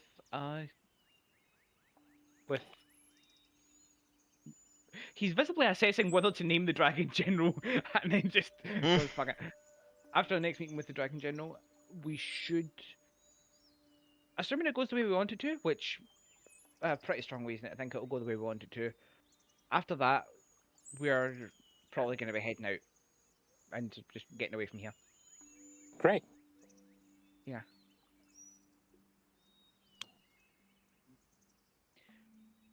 But yeah, you've been,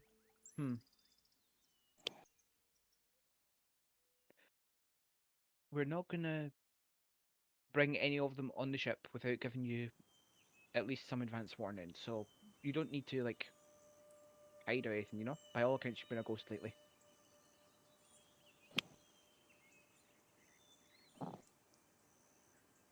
It is safer. Mm.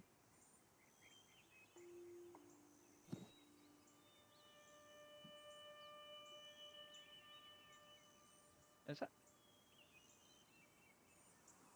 Or rather, is it meaningfully enough safer to be worth you putting yourself on house arrest?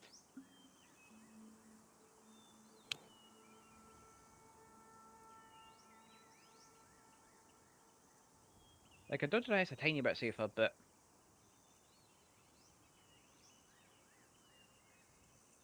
If we're not making any major jumps, I can do the bulk of my job from here. It's lonelier, but like, yeah, it's that safer. And that's it exactly. Is the safeness worth the loneliness? Is it that much safeness? it's not like we're staying here for weeks or months. Hmm.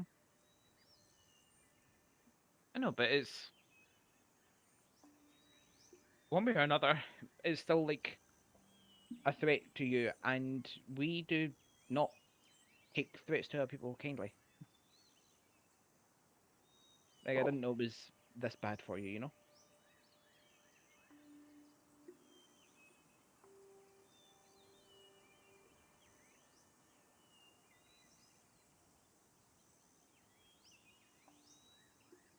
Mm. We find ways to make do. Hmm.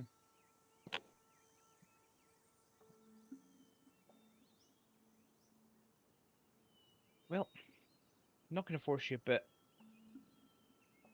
yeah, if you wanted to, you know, if the assurance that we're not going to let anyone on board without like as much advance warning as we can give you means that you're okay with moving around the ship, then that's a thing. Uh, if nothing else, we're going to be leaving here soon, and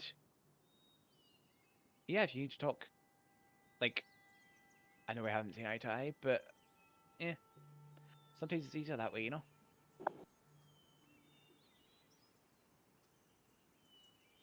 Not seeing eye to eye. Mm. I don't know. I feel like I kind of feel like you don't like me, so this is probably weird, but yeah.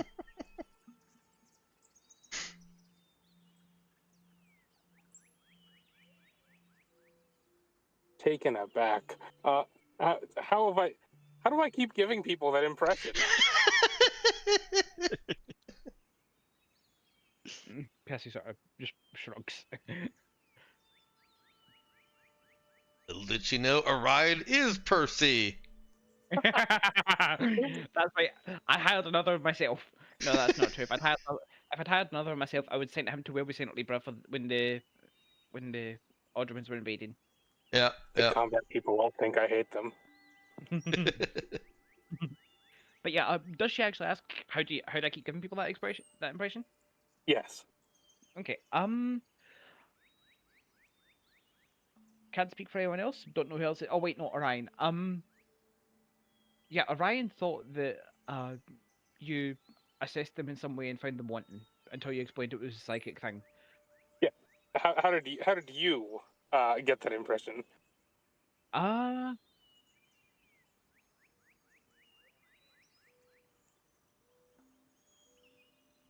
Percy actually stops and thinks about it for a minute. Like, he takes another glug of coffee to mask the fact that he's having to stop and think about it. And then he cannot conceivably make that mouthful of coffee last for longer to disguise the fact that he's stopping and thinking about it.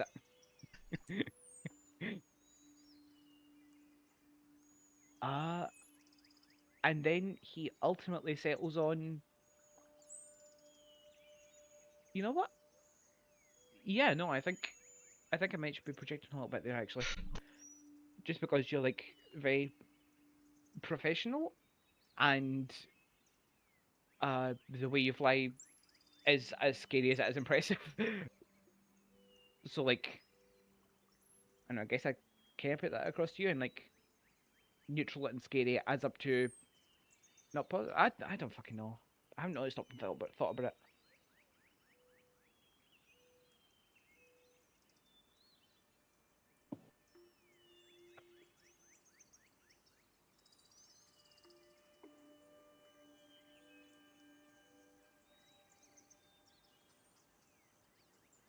Did Percy say that Kanna also, or not Kanna, Kamie also had been difficult to find, or kind of absent? I don't think I mentioned that. Okay, okay, I may have been conflating. Yes, okay, gotcha. Never mind. Yeah. But yeah, I know. I can leave if it's awkward. Just you know, multiple people from the group mysteriously going into hiding, and it makes me wonder if there's something more that we should know. You know? Multiple people? Who else is? Elise for reasons that I can guess, and Kamie for reasons that I cannot. Huh. Like I've seen neither hide nor hair of them. Like apparently Kamie swapped shifts with some people, but I can't say I've seen her. And Elise has been even less findable than you have. Like I tried her on the way here. She's not there.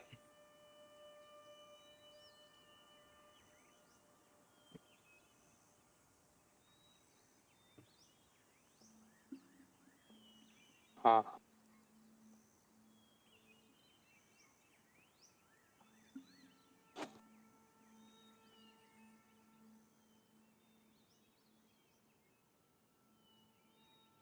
Oh. I may reach out to her. Mm.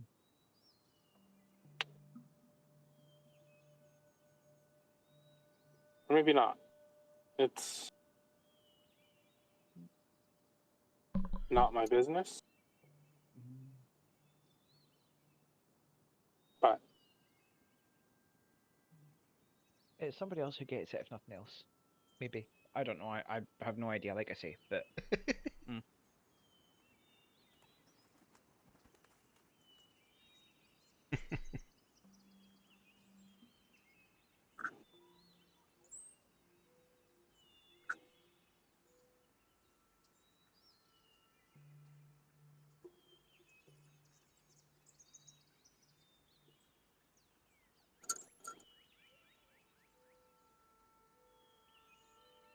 Oh, what kind of coffee did Percy bring?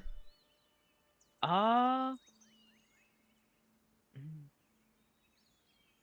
I'm gonna say that one of them was like a regular, just like a latte or something. Mm-hmm. Because he didn't know how. Well, he assumes that Yeah. Lee Ok-Joo just got like the most basic coffee, which I assume is a latte. I'm saying that now. The basic coffee on the Vasa is a latte. Deal with it. Okay, all right. Yeah, that's fine.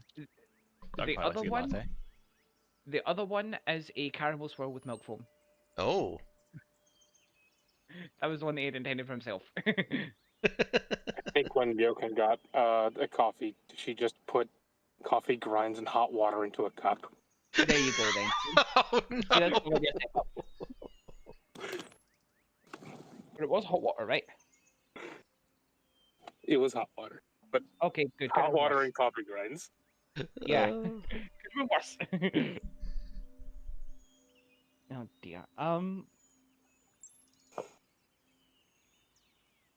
But yeah, Percy finishes the caramel coffee and he starts the other one and he winces just a tiny bit because like this is visibly not as good of a coffee as the other one. In his opinion anyway. But yeah, yeah, Kamie's working the nacelles today, I believe. Yeah, just in case you do decide you want to go look. I might do that. But yeah, is there something wider that we should be worried about or know about at least? Or is this just like three unrelated things? 3 unrelated things. Yeah, like something with you and something with Kamie and something with Elise. You all have your own different reasons to be concerned about this. I don't know their stories. Hmm.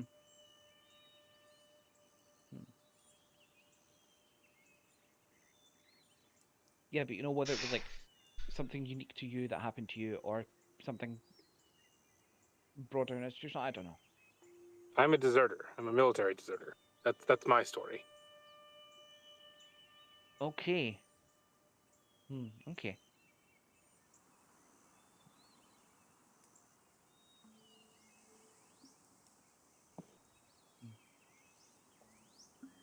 Whatever the group of people is on world, they should probably keep my blade on them. It was with you. You still have it? Oh, yeah. This one? Yeah, I wonder what was going on. I could have sworn this wasn't one of the knives that I took.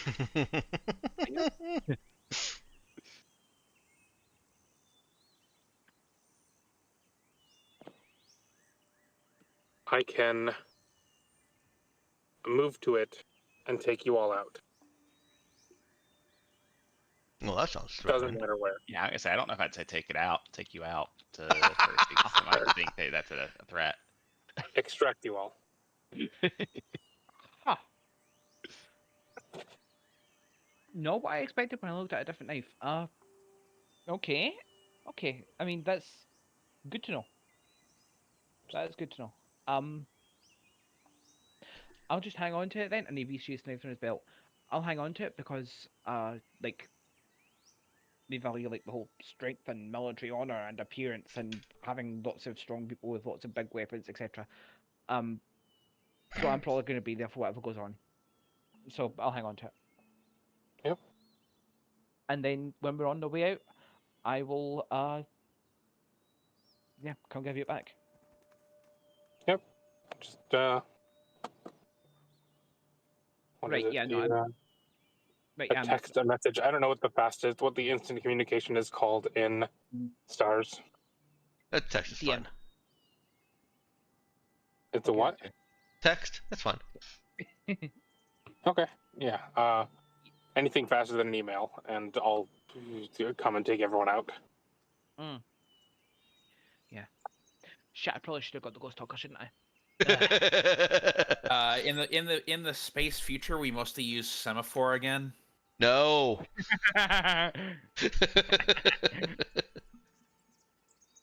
Look, I'm just saying the art of vexillology is timeless. I don't know what that is. Flag stuff. Flag stuff? Yeah, like signaling with flags. Oh, no, is that also the semaphore whatever? Semaphore signaling with flags, vexillology is knowledge of flags. Oh, okay, great. Well, I I'm can't see anything outside of this room, so I won't get that message. Yeah, I feel like Lulu was not right there to see it.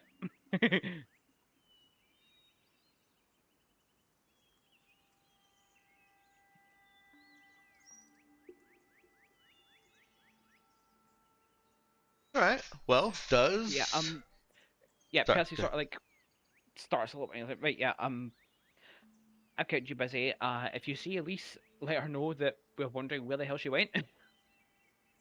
I won't see Elise unless she comes to this room. If you see Elise, let us know that we're wondering where the hell she went.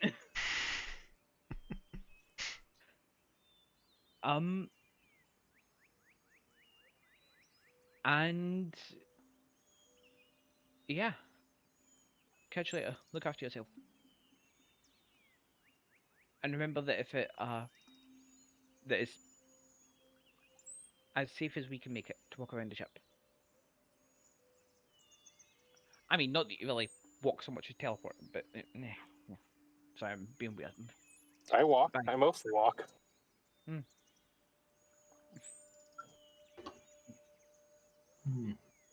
I guess you just walk fast then? I don't know.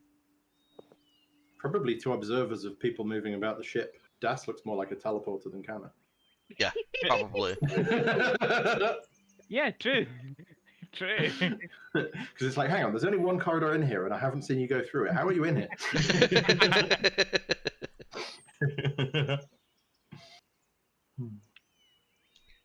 Alright, well, does Kanna seek out Kamie?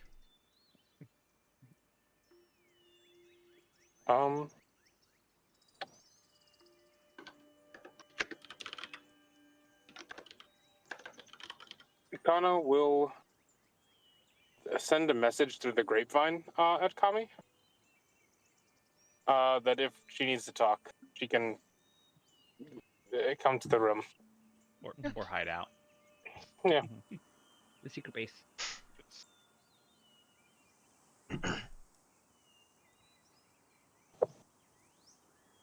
Alright.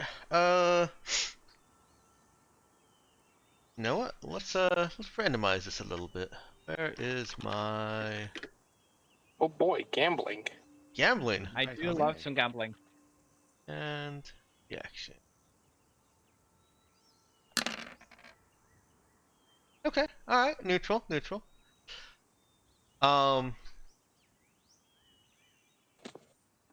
There is a beep at Kanna's intercom. So it would be a couple of hours later. Let me go ahead and spend another effort. Okay. Oh no, that's Douglas's character sheet. No spending other people's effort. But you can spend my money if you really want to.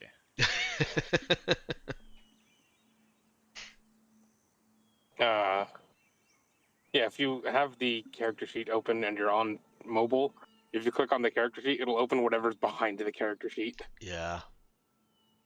Not very well designed for mobile. Yeah. Have you tried the actual app? The app doesn't work? ? Is there an app now? I don't know. I just know that Roll20 pops up in the corner of my screen practically every time I open it. Would you like to do a survey? Would you like to test a feature? Would you like to comment on it? And I just want them to stop pestering me. But I'm pretty sure I've seen one of those about an app. It has 1 star. No, it tracks. Yeah, okay. Yeah, So- It might still be better than the website though. Yeah. that makes sense. It actively deletes your character. It actively deletes your character sheet. It says. Well, I will make sure to back up your character sheet. And remove your access from all the others. I was like, wait, hold on.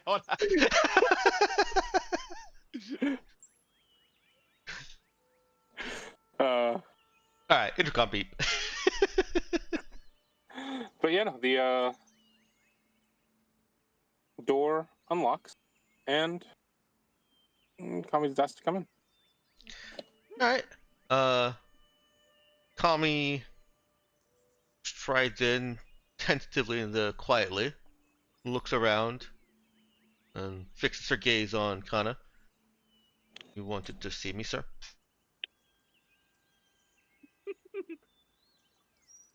I didn't need to see you. I just, if you needed to talk, I know that this is stressful and we might be in similar boats.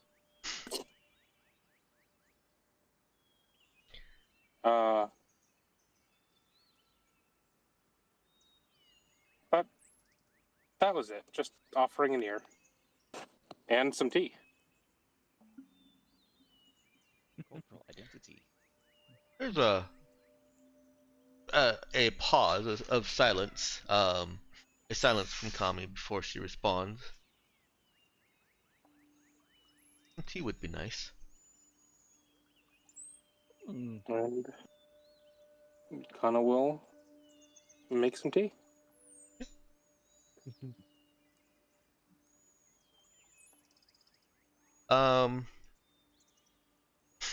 Kamie doesn't talk much, unless Kanna talks to her.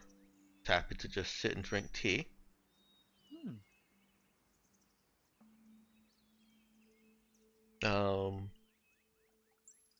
Does Kanna raise anything? Or does she just sit and drink tea? Valuable silence. Nothing is wrong with drinking tea in silence. Mm-hmm. But it's not silence because we have some nice background music. Oh, I don't hear any of the game's background music. Birds chirping and whatnot. It's pretty great. Tweet, tweet, chirp, chirp. Would it be that I could enjoy it? Yeah, I'll play it louder. It won't work for me. Tweet, tweet, chirp, chirp. Tweet, tweet, tweet. Tweet, tweet. Oh, yeah. Tweet, tweet, tweet. Thank you, Viral, but do be careful not to get me copyrighted. Sorry, my bad. Tweet, tweet, tweet, chirp, chirp, chirp.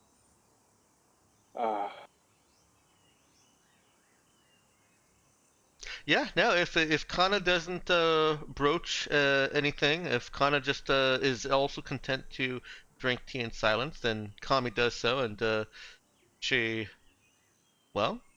seems less stressed when she finishes.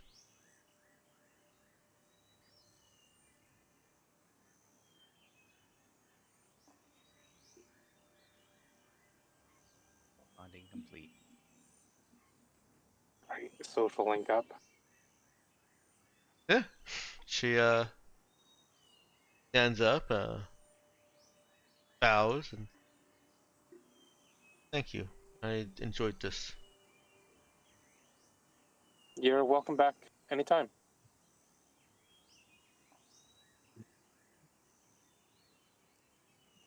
Hey, thank you. She steps back and turns and leaves.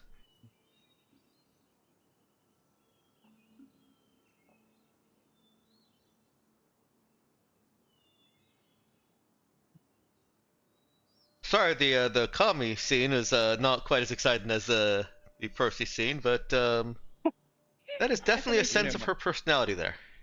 It's nice to know one. Yeah, you still learn something. Yeah.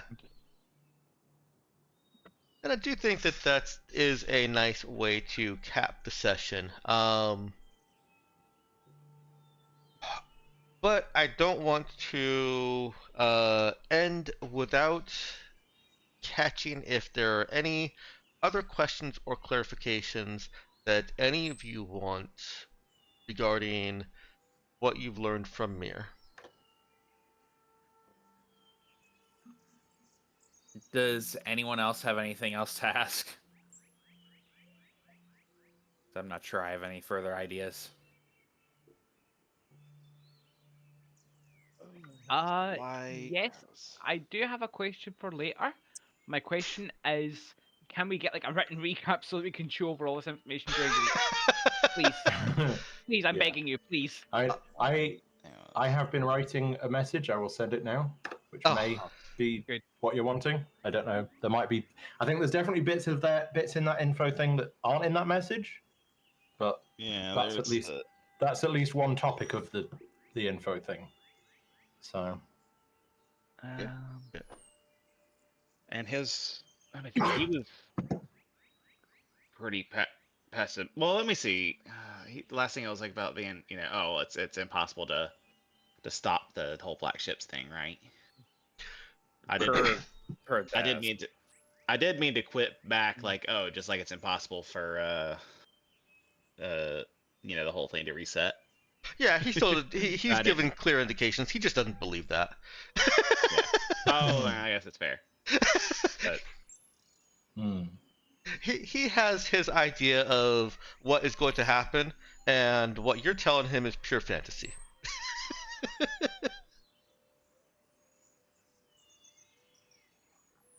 Then Mirn, if I should retain it, see you next time. Until next time.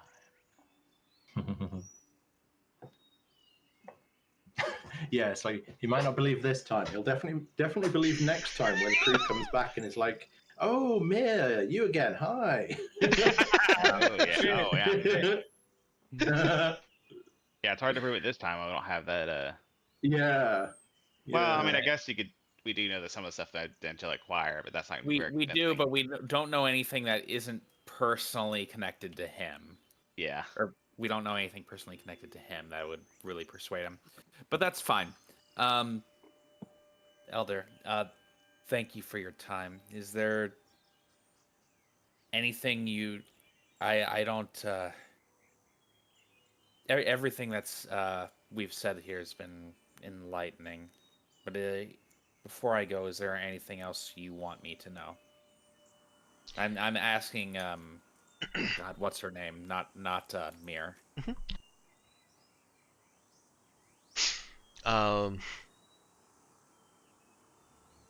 She says, no, this says, I always suspected there was more to this world than what we see. Even those of us that can see spirits.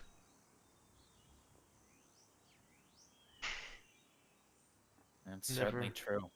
Never expected to hear any of the truth.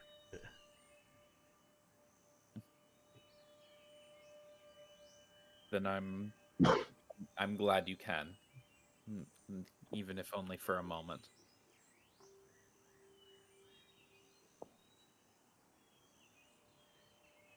I'm going to, I guess, bow to her and stand up and wish her a nice day before heading out. Alrighty, and she dies. Yep. No, I'm kidding. Just right like that. It would be narratively, unsurprising. Yeah. One line that I didn't say in there because it never really felt like it had a place, but one thing that Mir would have said is he does look forward to Lee Ok-Joo's last breath because he expects it to feel the same as when he He misses floating idly on gentle currents of life, and that's what he looks forward to. He expects her last breath to feel the same, if only for a moment. Yeah. So I guess I do want to ask real quick before I forget again. Is he? It sounds like he'd rather pass away like that rather than attempt to return to the Everworld.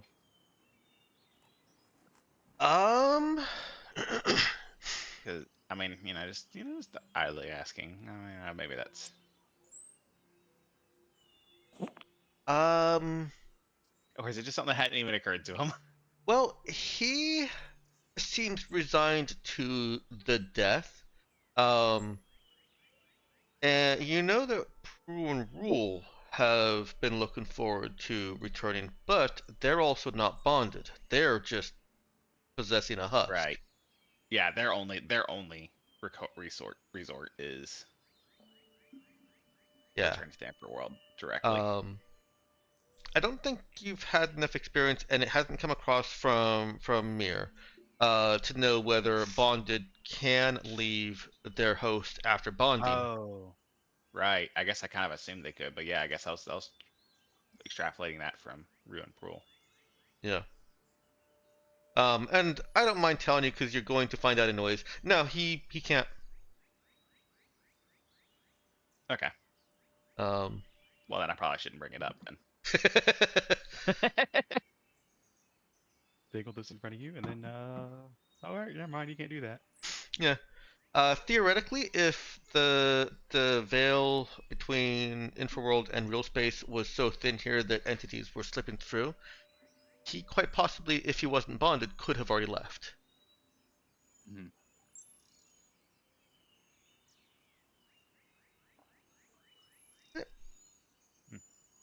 She says some things about hoping her granddaughter, does live a full and fruitful life, and that she has more than 5 years.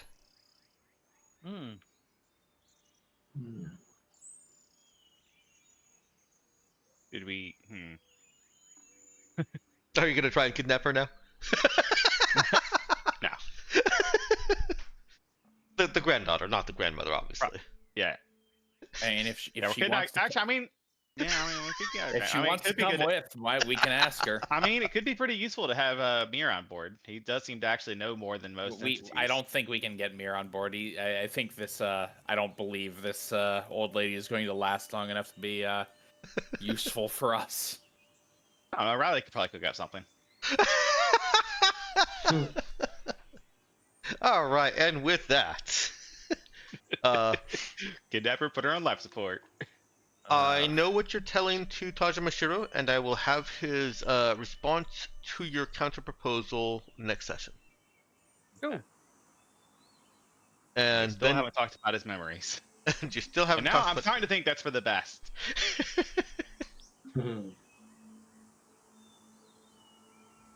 Nox, no. Yeah, we do need to know what the effects are on a bond. Yeah. Sucking Mir into a QED. Oh. Do we have a spare QED? We do not. I don't think we currently do. Not that we know of, no. All right. I don't think we know where we got those in the first place. Okay. We know where Das found them. Yeah. They were just in storage on the Raza, but we have no idea where they came from before that. I don't think even Acid knew.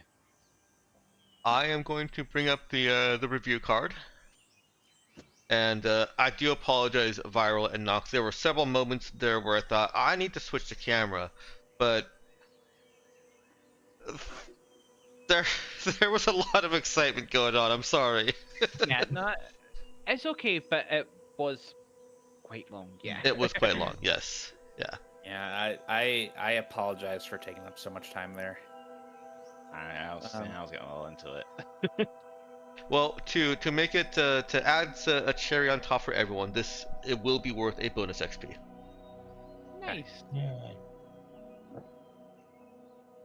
So I'm trying to think if we had anything really actionable in there. The light thing does seem relevant, but Yeah. I'm not sure.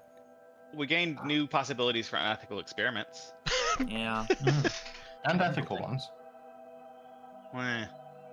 We've got that. We've got the thing of maybe we can see what happens with crew and the QEDs.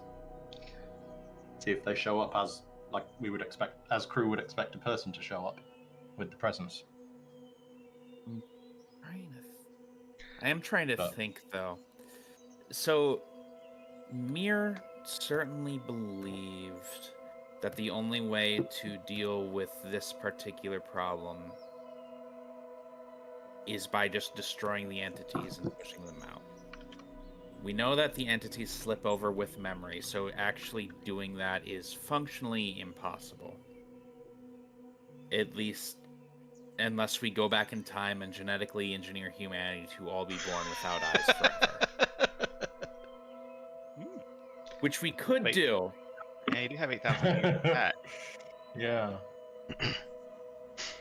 I'll offer a little bit of clarity that I think a character, one of the characters or NPCs, or somebody in this group think might come to. That the natural slippage of entities into real space through these created like the thin barriers, so to speak, is probably on the scale of trillions of years, whereas these portals that are letting them come in mass. And I'm saying this because that is actually the information that I intended to provide to you through Mir, is that confirmation. The natural process isn't really a risk. Yeah. Okay. And that's quote unquote a natural process. Though I do find it interesting that they choose to enter through those. I would have thought it just happened on accident. All right, but it does seem like dealing with this problem does require, I guess, destroying the condensers and preventing those, and like very physically preventing whatever that is. Mirror is also intended to give you a very clear indication that this cannot be diplomatically solved with the Vega. Can be diplomatically solved with humans. I guess theoretically.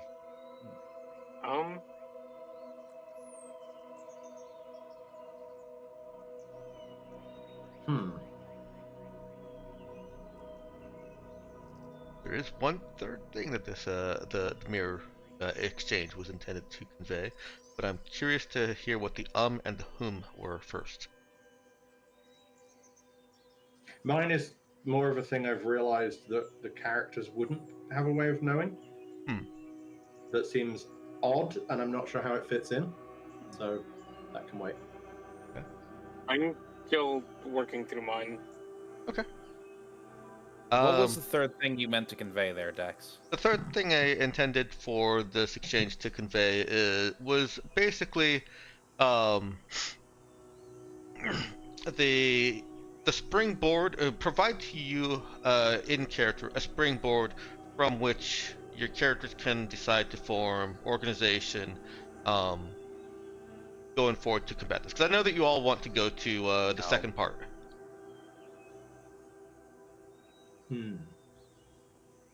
So hearing from an entity that seems to be telling it straight, what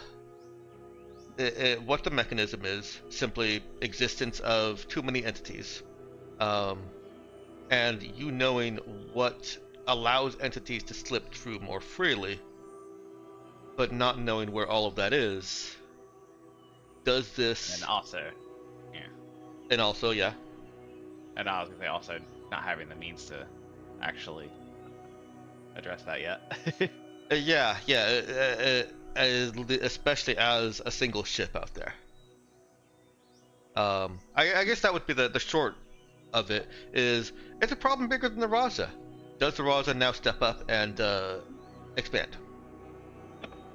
You set the stage for part 2. I hope that wasn't too ham-fisted. Basically, do we want to do more individual investigations, or are we going to move towards part 2, which is expanded operations, presumably? I think there's some stuff we want to set up before we go into part 2. Yeah. Yeah, we can still do some setup stuff. I still want to keep my promise to you of at least 10 sessions at level 10. Okay. Yeah. You've got plenty of time. Okay.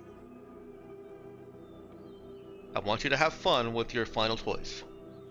Yes. But The thing that I had ummed before Mhm. was just kind of questioning how it all started. If a person had stumbled onto condenser tech thinking that it was just a source of infinite energy, and it brought Vega in en masse, or if Vega got a little bit extra zealous and bequeathed the information of condenser tech to make the process start going faster. that is a Magnificent question. What came first, the chicken or the egg? yeah. Yeah. Actually, that's not exactly like chicken or egg, but still. Well, there We know the is an chicken came actual first. correct answer. Is a great question, and one of the things that I had planned but we didn't get to will give you more avenues to look into it to answer that question. So that'll also be a next session thing. Man, Next time on Darkstar. I think I'm also gonna have somebody attack you next session, just because it's been a while. Yeah, that'd be nice. Honestly, probably about time. Probably some sort of bounty hunter. Yeah, I think so. Trying to sneak onto the Raza. Cool. Mm. Come ahead. Yeah, we do need Calling to it. get. Of We course, do need now to get- Vex can't use that. We do need to get moving and It's as safe as possible to walk on the do ship, but something. suddenly we're assassinated We've on the got- ship.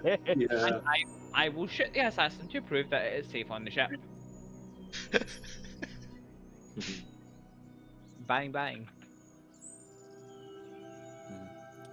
But yeah, we do need to get a move on with this stuff. I still feel like we don't have enough information to really make a meaningful attempt in the next war cycle. But Yeah. we can try. I mean, we still. I mean, if we have more than at least we have at least 11 more sessions. Minimum. Yeah, because this Still, bonus. what, 20. Let's see. 27. This is session 65. So you're 2 XP away from level. Yeah, so if we get a bonus XP next session, and then also, like, I mean, I don't think you're gonna hold it hard to 10 sessions after level 10. No. Yeah. No, I want to give you But- at least 10 sessions, but the actual timing of it is something that we'll all agree on. I would like to try to get to Bike Drive 6 and the Info Drive before we call this. Yes. Before we leave this planet. And then we do what? That'd be great, but I don't think someone mentioned we want our other weapons first, but gosh darn, they're expensive. Which is why, if we can convince him that, hey, we are going to cut Union's mega capital shipyard off from the rest of the sector, the secret one that you can't get into most of the time, as well as telling you it exists, it's in your best interest to facilitate us doing that and get it done on the house. Like, how much military might would it cost him to do this that we can just subterfuge our way past? That is basically his budget for fixing the ship, as long as he's convinced that we can do it.